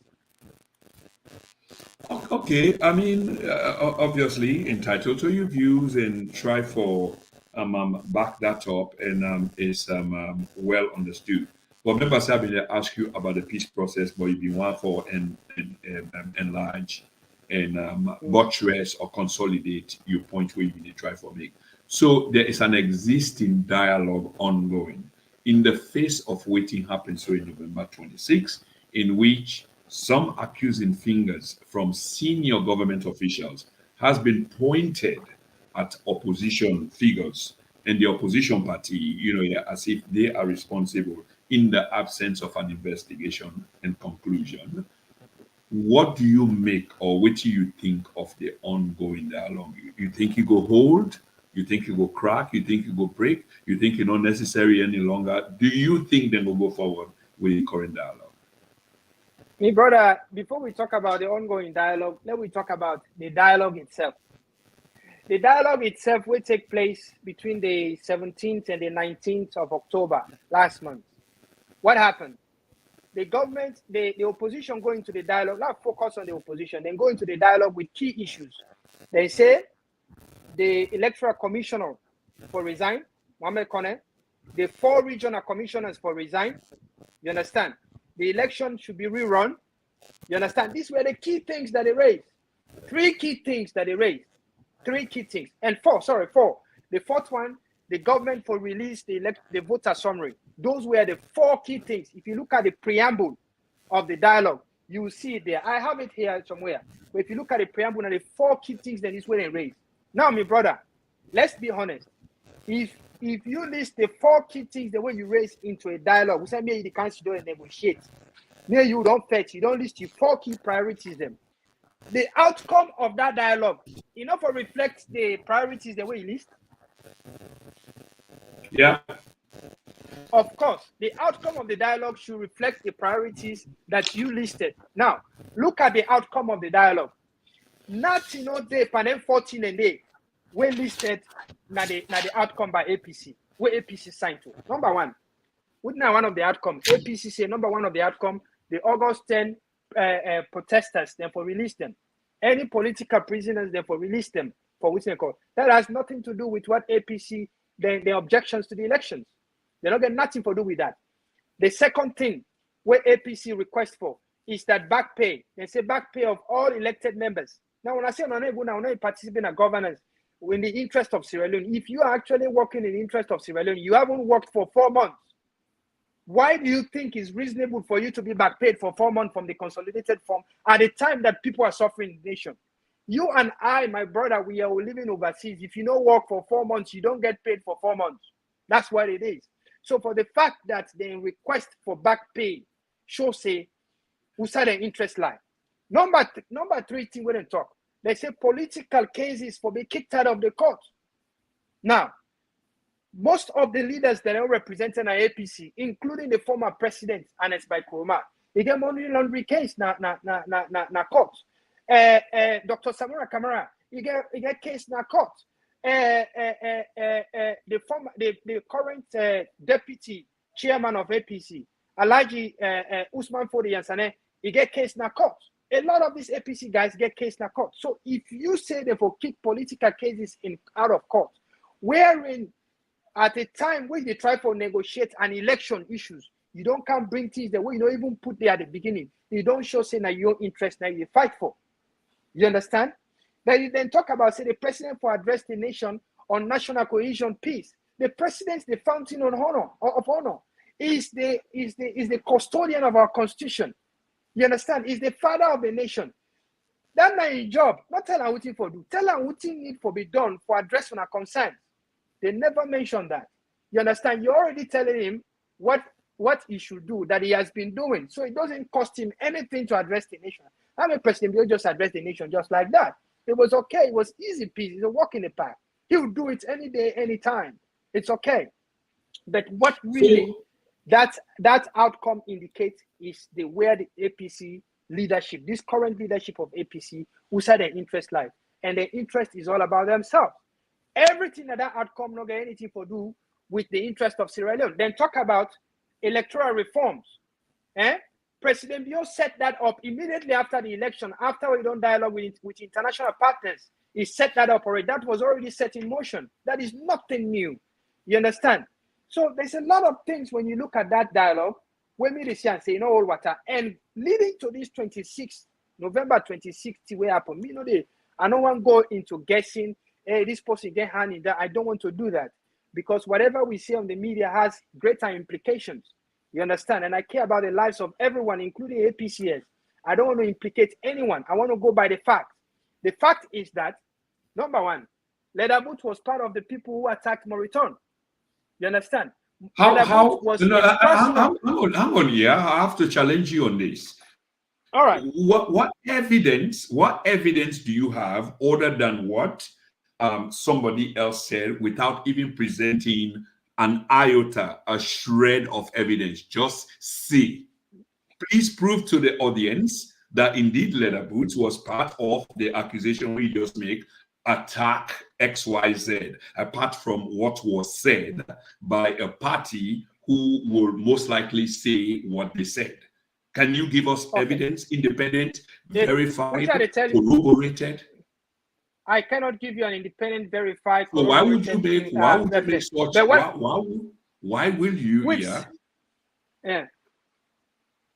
Go ahead. No, but you say I'm with authority as if it's clarified, verified, independently confirmed. And I believe saying that one source they will all hear from say Ledabut have been part of. How as an independent pundit, then you will go on for say Ledabut with authority was one of those who blah blah blah blah blah. The reason why I tell you this with authority, with absolute certainty, is because I know where Ledabut was living before the incident. Ledabut was never in Sierra Leone. Ledabut was in exile in Guinea. You understand? Ledabut was in exile in Guinea. Was it self-imposed? Was it self-imposed exile? Because there was so that means he could go home. He could go home here. Whenever he wanted. The young man could go home at will. That does not in itself implicate him. It's true. It's true. He could go home whenever he wanted. But what I'm saying, why did he go home at this particular time? And why was he caught up at Moriton? Why was he shot there? You understand? He could have been in Makeni. If he was in Makeni, they were not going to go and arrest him in Makeni, bring him to Peter and shoot him to say he's part of it. Yeah. Just another quick point. This is where we need to be careful. Remember, you can trust, but we need to verify. This is what one party whom the aggression apparently was directed against. And this is the government. Yes, they do have an obligation, but this is what they are telling us. It doesn't mean that we don't need verification or independent, qualification of what happened. Except you are taking their word, I agree. And sinker, which was surprising. I agree with you that you will get you will need for bodies like Amnesty International and other international organizations for go and verify the information that's been provided. But what I'm telling you is that I'm speaking based on videos that I've seen. I'm speaking based on the reports provided by the governments of the states. You understand? States reports provided through the Minister of Information that is provided to us. You could easily say, according to the government of Sierra Leone, but you are saying a sacrosanct as if this is it. That's the point, and you will know fully well that no, it's a no. It's not been independently confirmed. In fact, an investigation has not been even confirmed when he was shot, other than what has been said by one party or apparently during this conversation. But if we go by that measure, is developing. If we go by that measure, Brakroma, then even the view that 1,800 members, over 2,000 inmates were released from prison, then we shouldn't be saying it. Even though we saw the videos, we shouldn't be saying it until it's independently verified, because That information is not independently verified. We shouldn't be saying that there Yeah, was but then, Freetown. brother, Let me yeah, finish. the Let me land. brother, Let me cite some instances and bring your attention yeah, to it. We brother, shouldn't be yeah, saying one quick there was point. gunshots going on in Sierra Leone, and because it's not independently verified. We shouldn't be saying anything. No, it's Absolutely independently about what happened in verified. Sierra If you Leone. were watching, How? no, brother, yeah, brother, yeah. Let's keep, no, brother, yeah, hang on. It's All right. independently verified. Even By as who? we were taping, even as we carrying on this tape, I was playing quotes from the BBC and the CNN reports that they have verified that on the morning of Sunday, November 26, gunshots were heard, and then they brought in what the government said as opposed to what they know. And people in the Freetown vicinity of where it happened have confirmed that gunshots were fired. That's completely different from what we are saying, because now the government is developing a narrative to tell the people what happened. Yes, we can take the government story, but that needs to be verified. That's why we need an investigation. And the government did promise. The president spoke. The president said, we will investigate this incident through the annals of our judicial system, and the culprits will be brought to justice. That will have been after investigations. And that's how it works. My brother, I agree with what you're saying, but if you want to put things in that context, it's going to be very difficult to even comment on any issue. Because the BBC that you're talking to, I listened to it. They did not say they independently verified the information that was coming. They said their reporter based in Sierra Leone, Umaru Fofana, reporting. Umaru Fofana reported what he had, what he saw, what he was told. There is no point in anything that BBC published that states that their publication was independently verified. Because when you say it's independently verified, you have to state who actually verified it, who were the independent people, who body that verified it. That is an extent that you don't want to go. Now, I agree with you that I have to cite. So just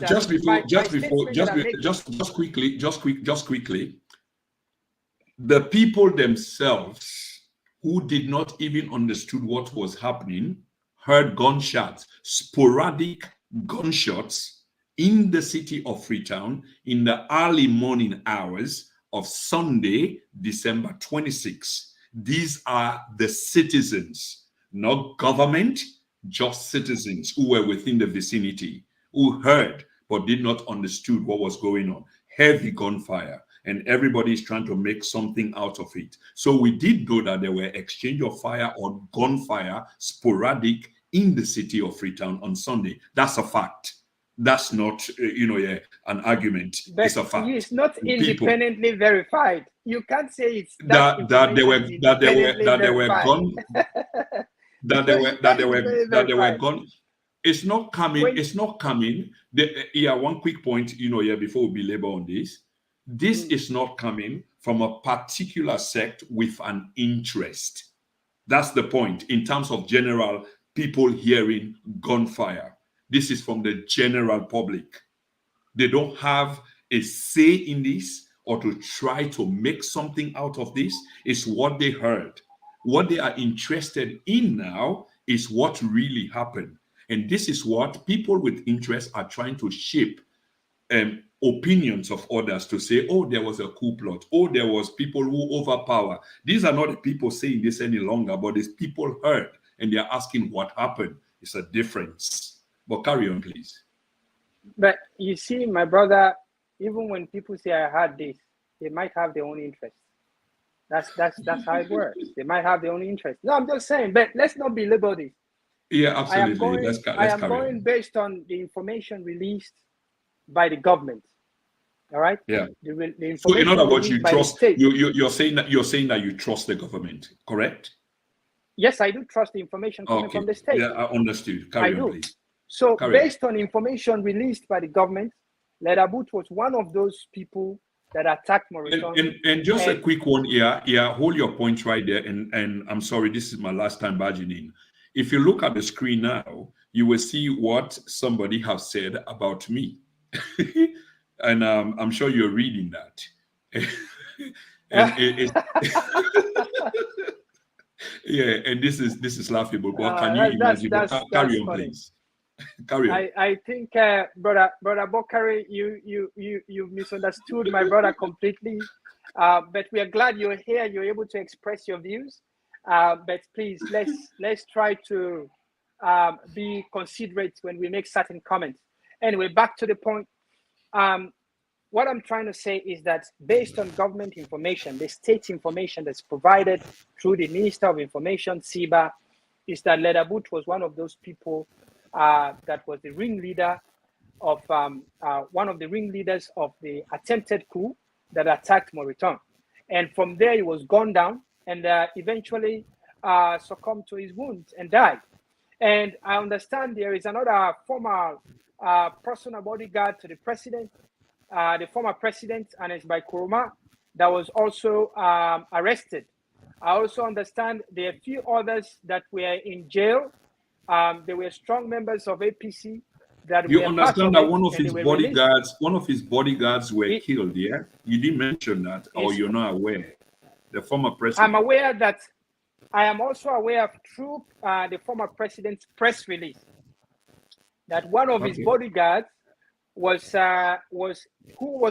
guarding his residence at Femitona. They went met him there and shot him point blank, and then arrested one of the other bodyguards and whisked him away. I'm aware of that through the press release of the former president. But I'm also aware through the press release of the state, the government, that a close former bodyguard of the president, the former president, was also involved in the coup and is under police custody. And there is another one who is Ledabut, who we all know that he was in charge. Did you say some reports say the former president was implicated and is under arrest? No, I didn't say anything about that. No. Did you say somebody's under arrest then? I said the former bodyguard. Oh, okay. I didn't hear you well. Yeah. Anes by Kuruma is currently arrested and is in police custody. And another one who is Ledabut was killed. So these correlation have been drawn, but it does not amount in any way, shape, or form to the involvement of the former president in this unfortunate incident. And I don't want to make any such comments remotely close to that. If that is the case, it's up to the state to investigate and then prosecute accordingly and advise the public. But as far as I'm concerned, this particular incident that has occurred is a politically motivated incident because it is intended to unseat a democratically elected president. It is intended to create mayhem and instability in the country. So I hope that all of us as Sierra Leoneans, we will work together to ensure that the law of our land prevails. Okay. Yeah, let me ask you this final question so we can close the program. It's a compounded question anyway. I asked you earlier on, but I want to include upon this closing, which is, again, the president tweet. I don't know whether you're aware of the tweet, but it say, despite the goodwill and extending an olive branch to the APC and agree for going into peace talks, hence the reason why I asked you about our peace talk. So the context here, the president say, we agree for going to peace talks. But every time we go into peace talks, just like August 10, you can remember the infamous August 10, the APC decide for create mayhem and chaos in the country and take guns for continue for kill security forces.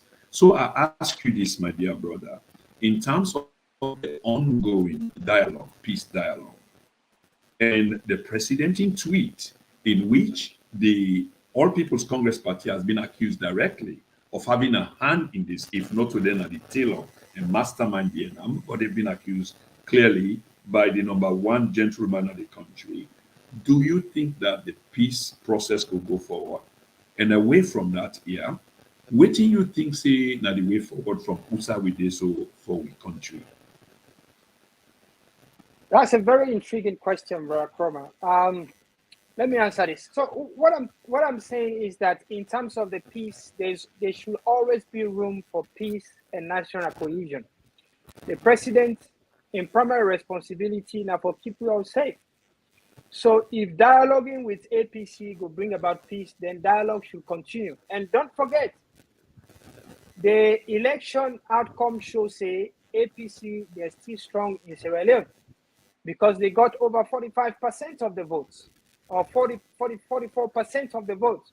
So if 44% of eligible voters now Sierra Leone think say APC good for SaLone, that means say APC get a role for play in all with governance. You understand? And also don't forget, APC get a huge number represented in parliament. I think 54 members of parliament. You understand? So we have to take all those things into consideration. You cannot govern Sierra Leone this 2023 to 2028 without including APC into it. So on that basis alone, I believe the onus is on the government to ensure that they continue for dialogue and work with APC. However, you don't go to war front blindly.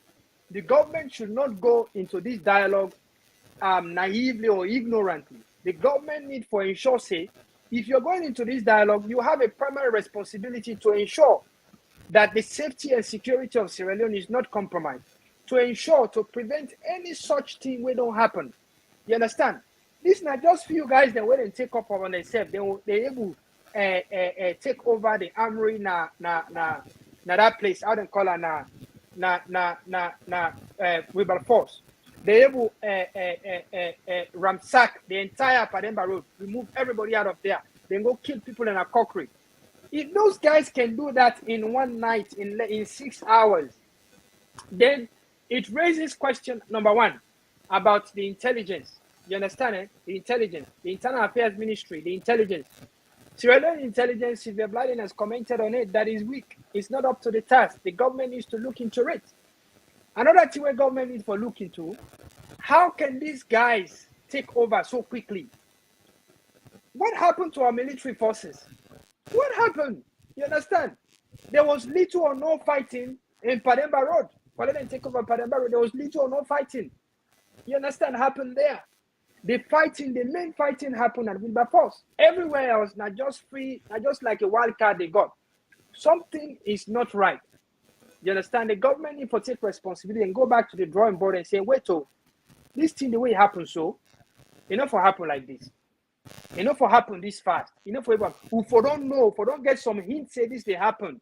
You get about them on social media, APC about them. Now social media they talk say, I am not accusing APC, but people like what is his name? Ibrahim, people like this other boy, how they call him, they all support APC. Adebayo and others talking about rest in peace to Fatima Bio last week on Friday, before the attack happened on the 26th. They were saying that on the 24th. You understand? So if all that didn't happen, the intelligence committee no pick up anything, tell this thing can happen, they were taken unaware. Then there is question in terms of security where the government and the security sector need for answer. But by and large, I think that the government still need for continue for engage with APC. However, then for not for lock or 2 eye, open 1 eye, close 1 eye. So that way you see whatever is happening. You're prepared for whatever. You can protect the country, prevent this kind of horrible events that took place on the 26th. Dialogue is the way forward, but the government has a primary responsibility. You know what, trust the opposition with the security of the state. You know what, trust the opposition with national cohesion of the state. You know what, trust the opposition with things the way the country don't bestow on you for make you, as a responsibility for make you carry it. No, they are not responsible for it. So the government need to take onus of their own responsibility where the government, where the Sierra Leone people, they don't give them the mandate to the June 24 election. They need to take onus of that, number one. Number two, they need for continued dialogue with the opposition, but being conscious and being aware that they are the primary people that owe responsibility to Sierra Leone. Anything that goes wrong, Sierra Leoneans are not going to ask the opposition. they are going to ask the government, and Bill is the head of the government. Okay. Yeah. You've not been on the platform for quite a while, but I think we cover almost all of the ground, if not all of the ground, but I believe a huge amount of the ground. Um, and I don't think say we kind of miles apart. I think with all of the comments as well, some of them really negative, but I believe everybody's a Sierra Leonean, and within the uppermost in our minds is a better Sierra Leone, a good Sierra Leone. We noticed that government officials been a watch, and one of them very much will not be able to be able make a commentary. Now, Mike Berewa, and we go extend an invitation. I will go all out for extend an invitation to Mike. I have been on a program with Mike before. We had a heated conversation. Obviously, I love the brother, but it not mean say we get the same view. We do have opposite views. But coming on the platform, then me and Nina being guests. In this case, I would like to interview him on the basis of making the case for government. And I can assure him, because I know say they listen because he's watching a program, that he will be given equal and ample and justifiable time for make the case. And not may say it won't be challenged, but it'll be a respectful, a sort of back and forth. Bulldozer Dabos Senior is also watching. Absolutely, he said, I think he did try for conclude on something. I don't know what is that, but I absolutely appreciate that. Professor Dr. Lamin Denke is also watching. As at now, the economy is booming in a way that everything is cheap and salaries are skyrocketing. I think that's a bit sarcastic.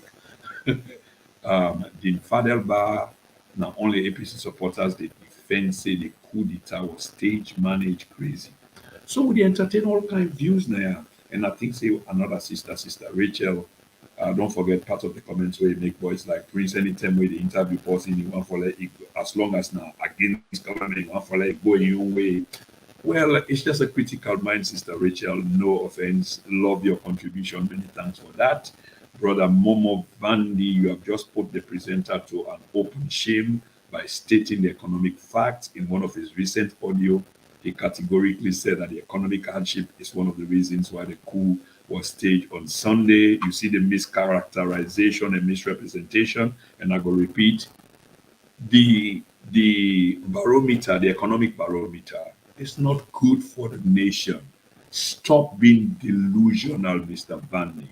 The facts are, we economy day in shambles. There's no growth. We currency is rubbish. Look at the exchange rate.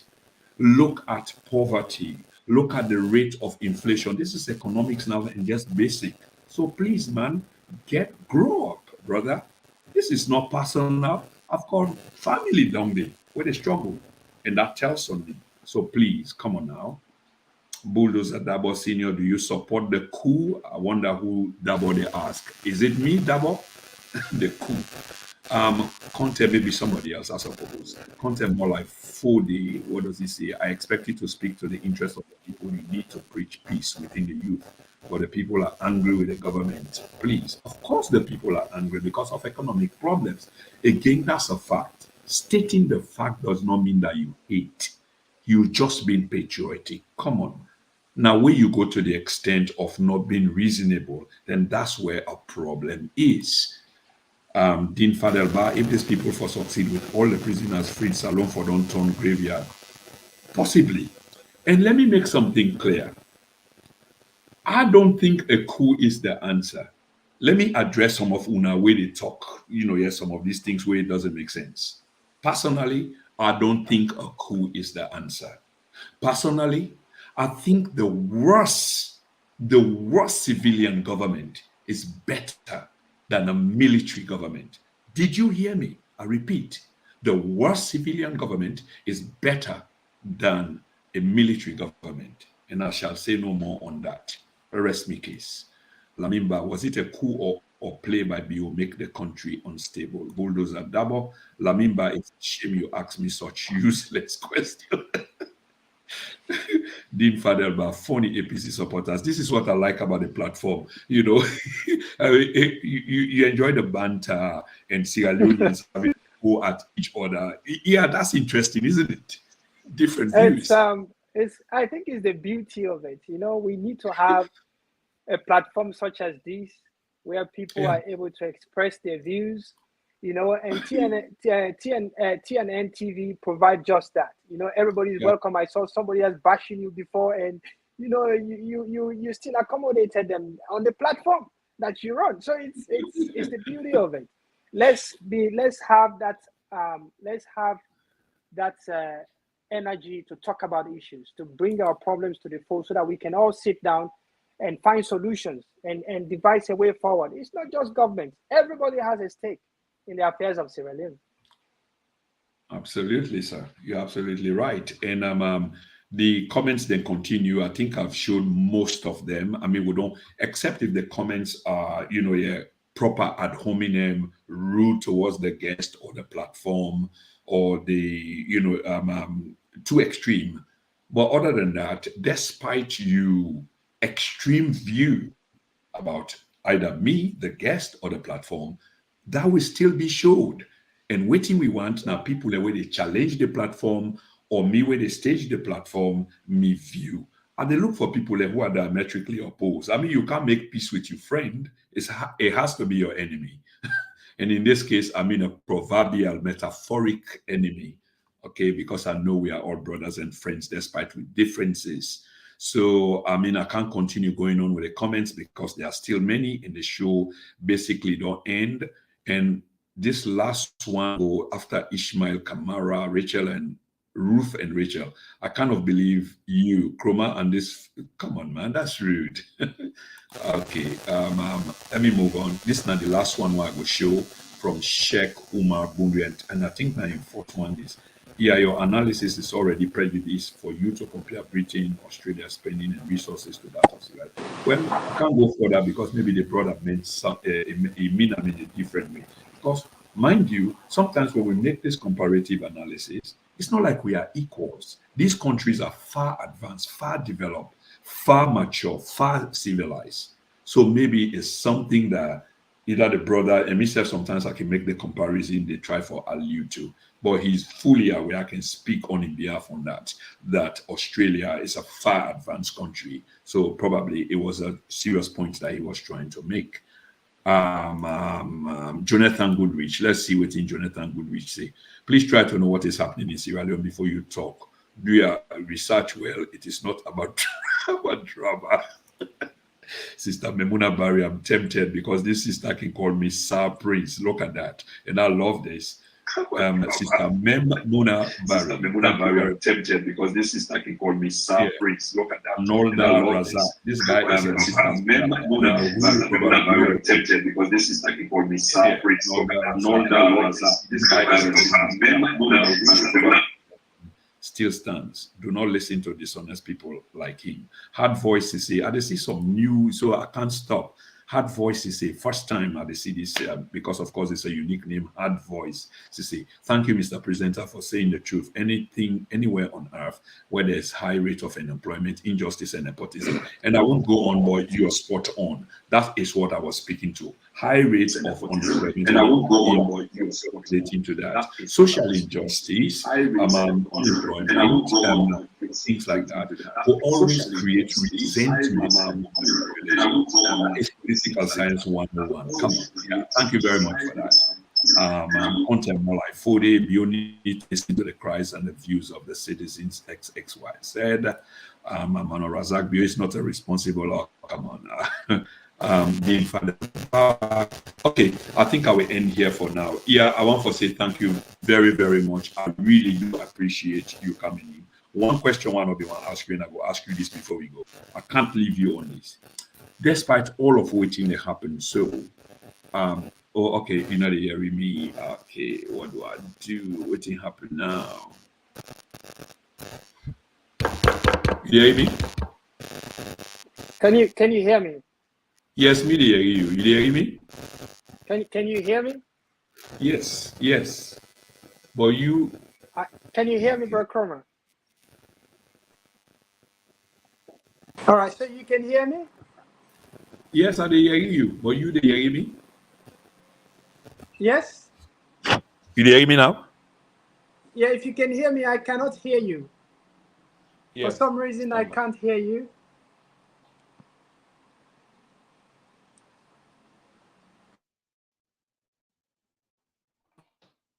Hello, hello. You hear me? I can't hear you. I hope you can hear me.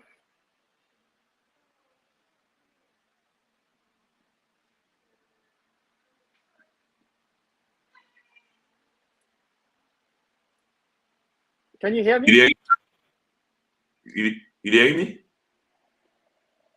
Can you hear me? You dey you dey hear me? Yeah, I hear you through I can't hear you. I stop. Yeah, I hear you through You dey hear me? I can't hear you. I stop. I can hear you. I can hear you. You dey hear me? I can't hear you. Okay, my final question to you, and if you can wrap it up in 1 minute. My final question. Whilst the coup dey go on, or they may try for track down the assailants, the renegade soldiers, etc. The first lady in the whole birthday party following me, imagine.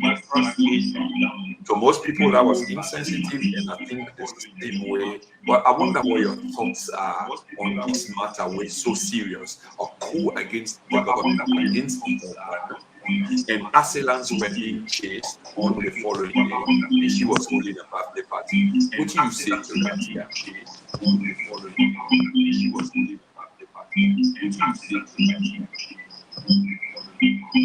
Sorry, bro. You got to repeat that question, please. You hear me now? Sorry, bro. You got to repeat that question, please. You hear me now? Yes. So okay, what's happening to say here? Yes. You still hear me? So okay. Yeah. You still hear me? Yes. Yes.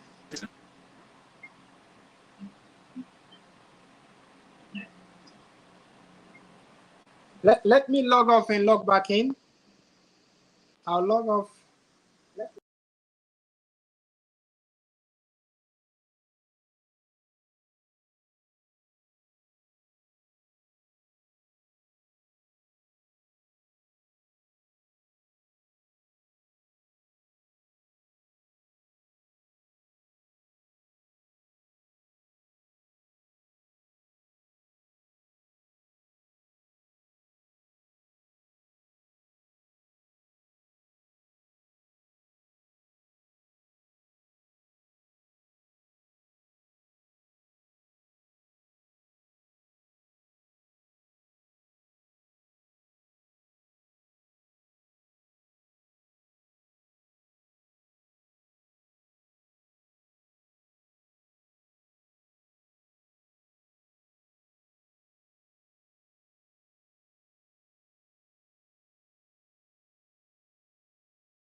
Okay, just a quick one. Famulem, I'm sorry, I lost connection altogether. And what we need for end this program. And I just see me brother Abubakar Mansari just sign on. He has lost connection. And I think he is still there on, but he's muted his mic, probably gone off the mic. But I need for end the program. Yeah, do you hear me? You might mute if you hear me. You need to unmute.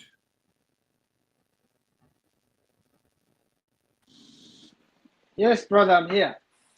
Okay, it's just the last one, and I'm sorry to you and the wider audience. I lost connection altogether, and because I get for turn the live video off, and I can't do a multi-day off connection because it will run for forever. But the last question I'm going to try for post to you is during these critical times, owing to what the Sierra Leonean people they go through, and the government, the first lady in husband, because in the mommy for the country and the nation. Apparently, there's been a coup attempt. Renegade soldiers, people have died. The government still they go after those who came to put through the government. And the first lady is said to have had a birthday party. So most people, it was insensitive, untimely, and I share that sentiment there with the same people in there based on if this is what occurred. And if this now occur, I wonder what you view regarding the first lady action. That was my final question to you, bro. In terms of the first lady, the so-called birthday party people in the parade na social media. You see, my brother, social media is good because it allows people to have a platform to speak for a wider range audience, but it's also dangerous because they allow people and for say mislead others. The first lady is the mother of the nation. If you get for make party, not a small thing. You understand? Now, big thing, it cannot be hidden. What happened is that now staff has them, people are waiting there around the first lady. Now they cut cake, they bring cake, just sing birthday song for her. It's not a party. It was just a cake. Bring cake, appreciate the woman. This happens everywhere in the world. This is not abnormal. There's nothing absolutely insensitive about it. For less staff as them during these difficult times. The first lady grab, you go na 34th Street, they console people that were them affected, civilians and military officers them, embrace them. That's our so job. anyway, She is the mother of the nation.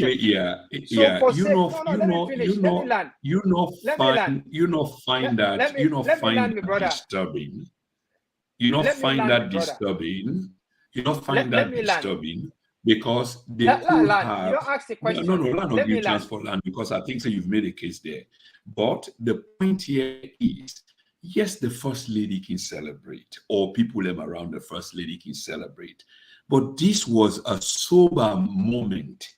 So if una can do it privately, it does not filter to the public. It's a completely different thing than at that particular point in time when the nation mourn and they go through a real security risk. When the president, according to how they put them, they go console people who may have injured or lost their lives or family. They console the responsibility, then somebody else, the party of that stature. You don't find that disturbing?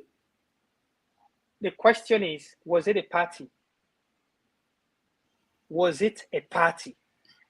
That's the question. That's the big question here. And I can tell you 100%, 100% with ultimate certainty that it was not a party. There was no such thing as a party. Absolutely zero. There was no party. So anybody when they go with these lies around, say the first lady organized party, it's not true. Now staff asked them, now they come get a cake because she did not celebrate her birthday. She did not celebrate. There is no room, nobody will celebrate at the time this. But people that were there around them, it's a consolatory as the mother. I don't think anybody will feel the kind of pain where if you don't know that woman, Brother Chroma, I have sat down with that woman. I know her personally. Okay, True. Finally, I get you. I get your point. I get your point. But waiting birthday party. No, let me finish this, please. Please allow me. Let me finish. Please, I want Sierra Leoneans to understand what's happening. Yeah. 2 minutes. I'm not going to ask for that question. You get 2 minutes for wrapping this up. Okay. I know that lady personally. She doesn't hide behind her fingers. Whatever she's doing, she's bold about it.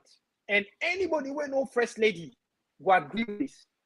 If she was making a party, you will know this is a party. You know where is coming, she's here and there. What she did, nothing. She did not do anything for her birthday. Zero. She did nothing. What happened is that our staffers came with a cake. They sang happy birthday for her, and that was it. That's the end of it. There was nothing like a party. And what she did is perfectly okay. The moment the event occurred, she went to the hospital, sympathized with people, reached out to those wounded. She mothered those that are affected. That's exactly what's required of her as a mother of the nation. Okay. So we will leave it at this year. And I want to say thank you very much, for the opportunity. Like I say, you haven't been on the platform for quite a while, but there won't be anything missing because we've covered so much ground. And I want to tell you thanks, for you always insightful and brilliant analysis, which is the envy and admiration of a lot of folks out there. Thank you so much, brother, and have a good day. We'll call on you again soon when and if necessary. So, Fambolem, we've come to the end of this program. Of course, we had here Thomas, a brilliant analyst. And the next thing we get for doing a program, we will be a calling program for Sierra Leoneans. They register and view their opinion and perspective as to this whole thing will happen, how they see them, just like we do today. But just that this is going to be a calling program in which it's going to be personal. Maybe we'll call on the same year when people call in and pose a question and express some view or perspective. Then at least it will be able for you cannot respond, or maybe another person from the party side. Mike, if you're listening again, I'm going to try to get you for coming on the program, and of course can make the case. I mean, if you can watch us, which means that you can appear on the program, no offense. Thank you so much. Yeah, thank you and good night, brother. For the TMS Media Empire, I have been Prince Emil Chroma. Until we'll catch up again very soon. Stay cool, stay blessed. Bye-bye.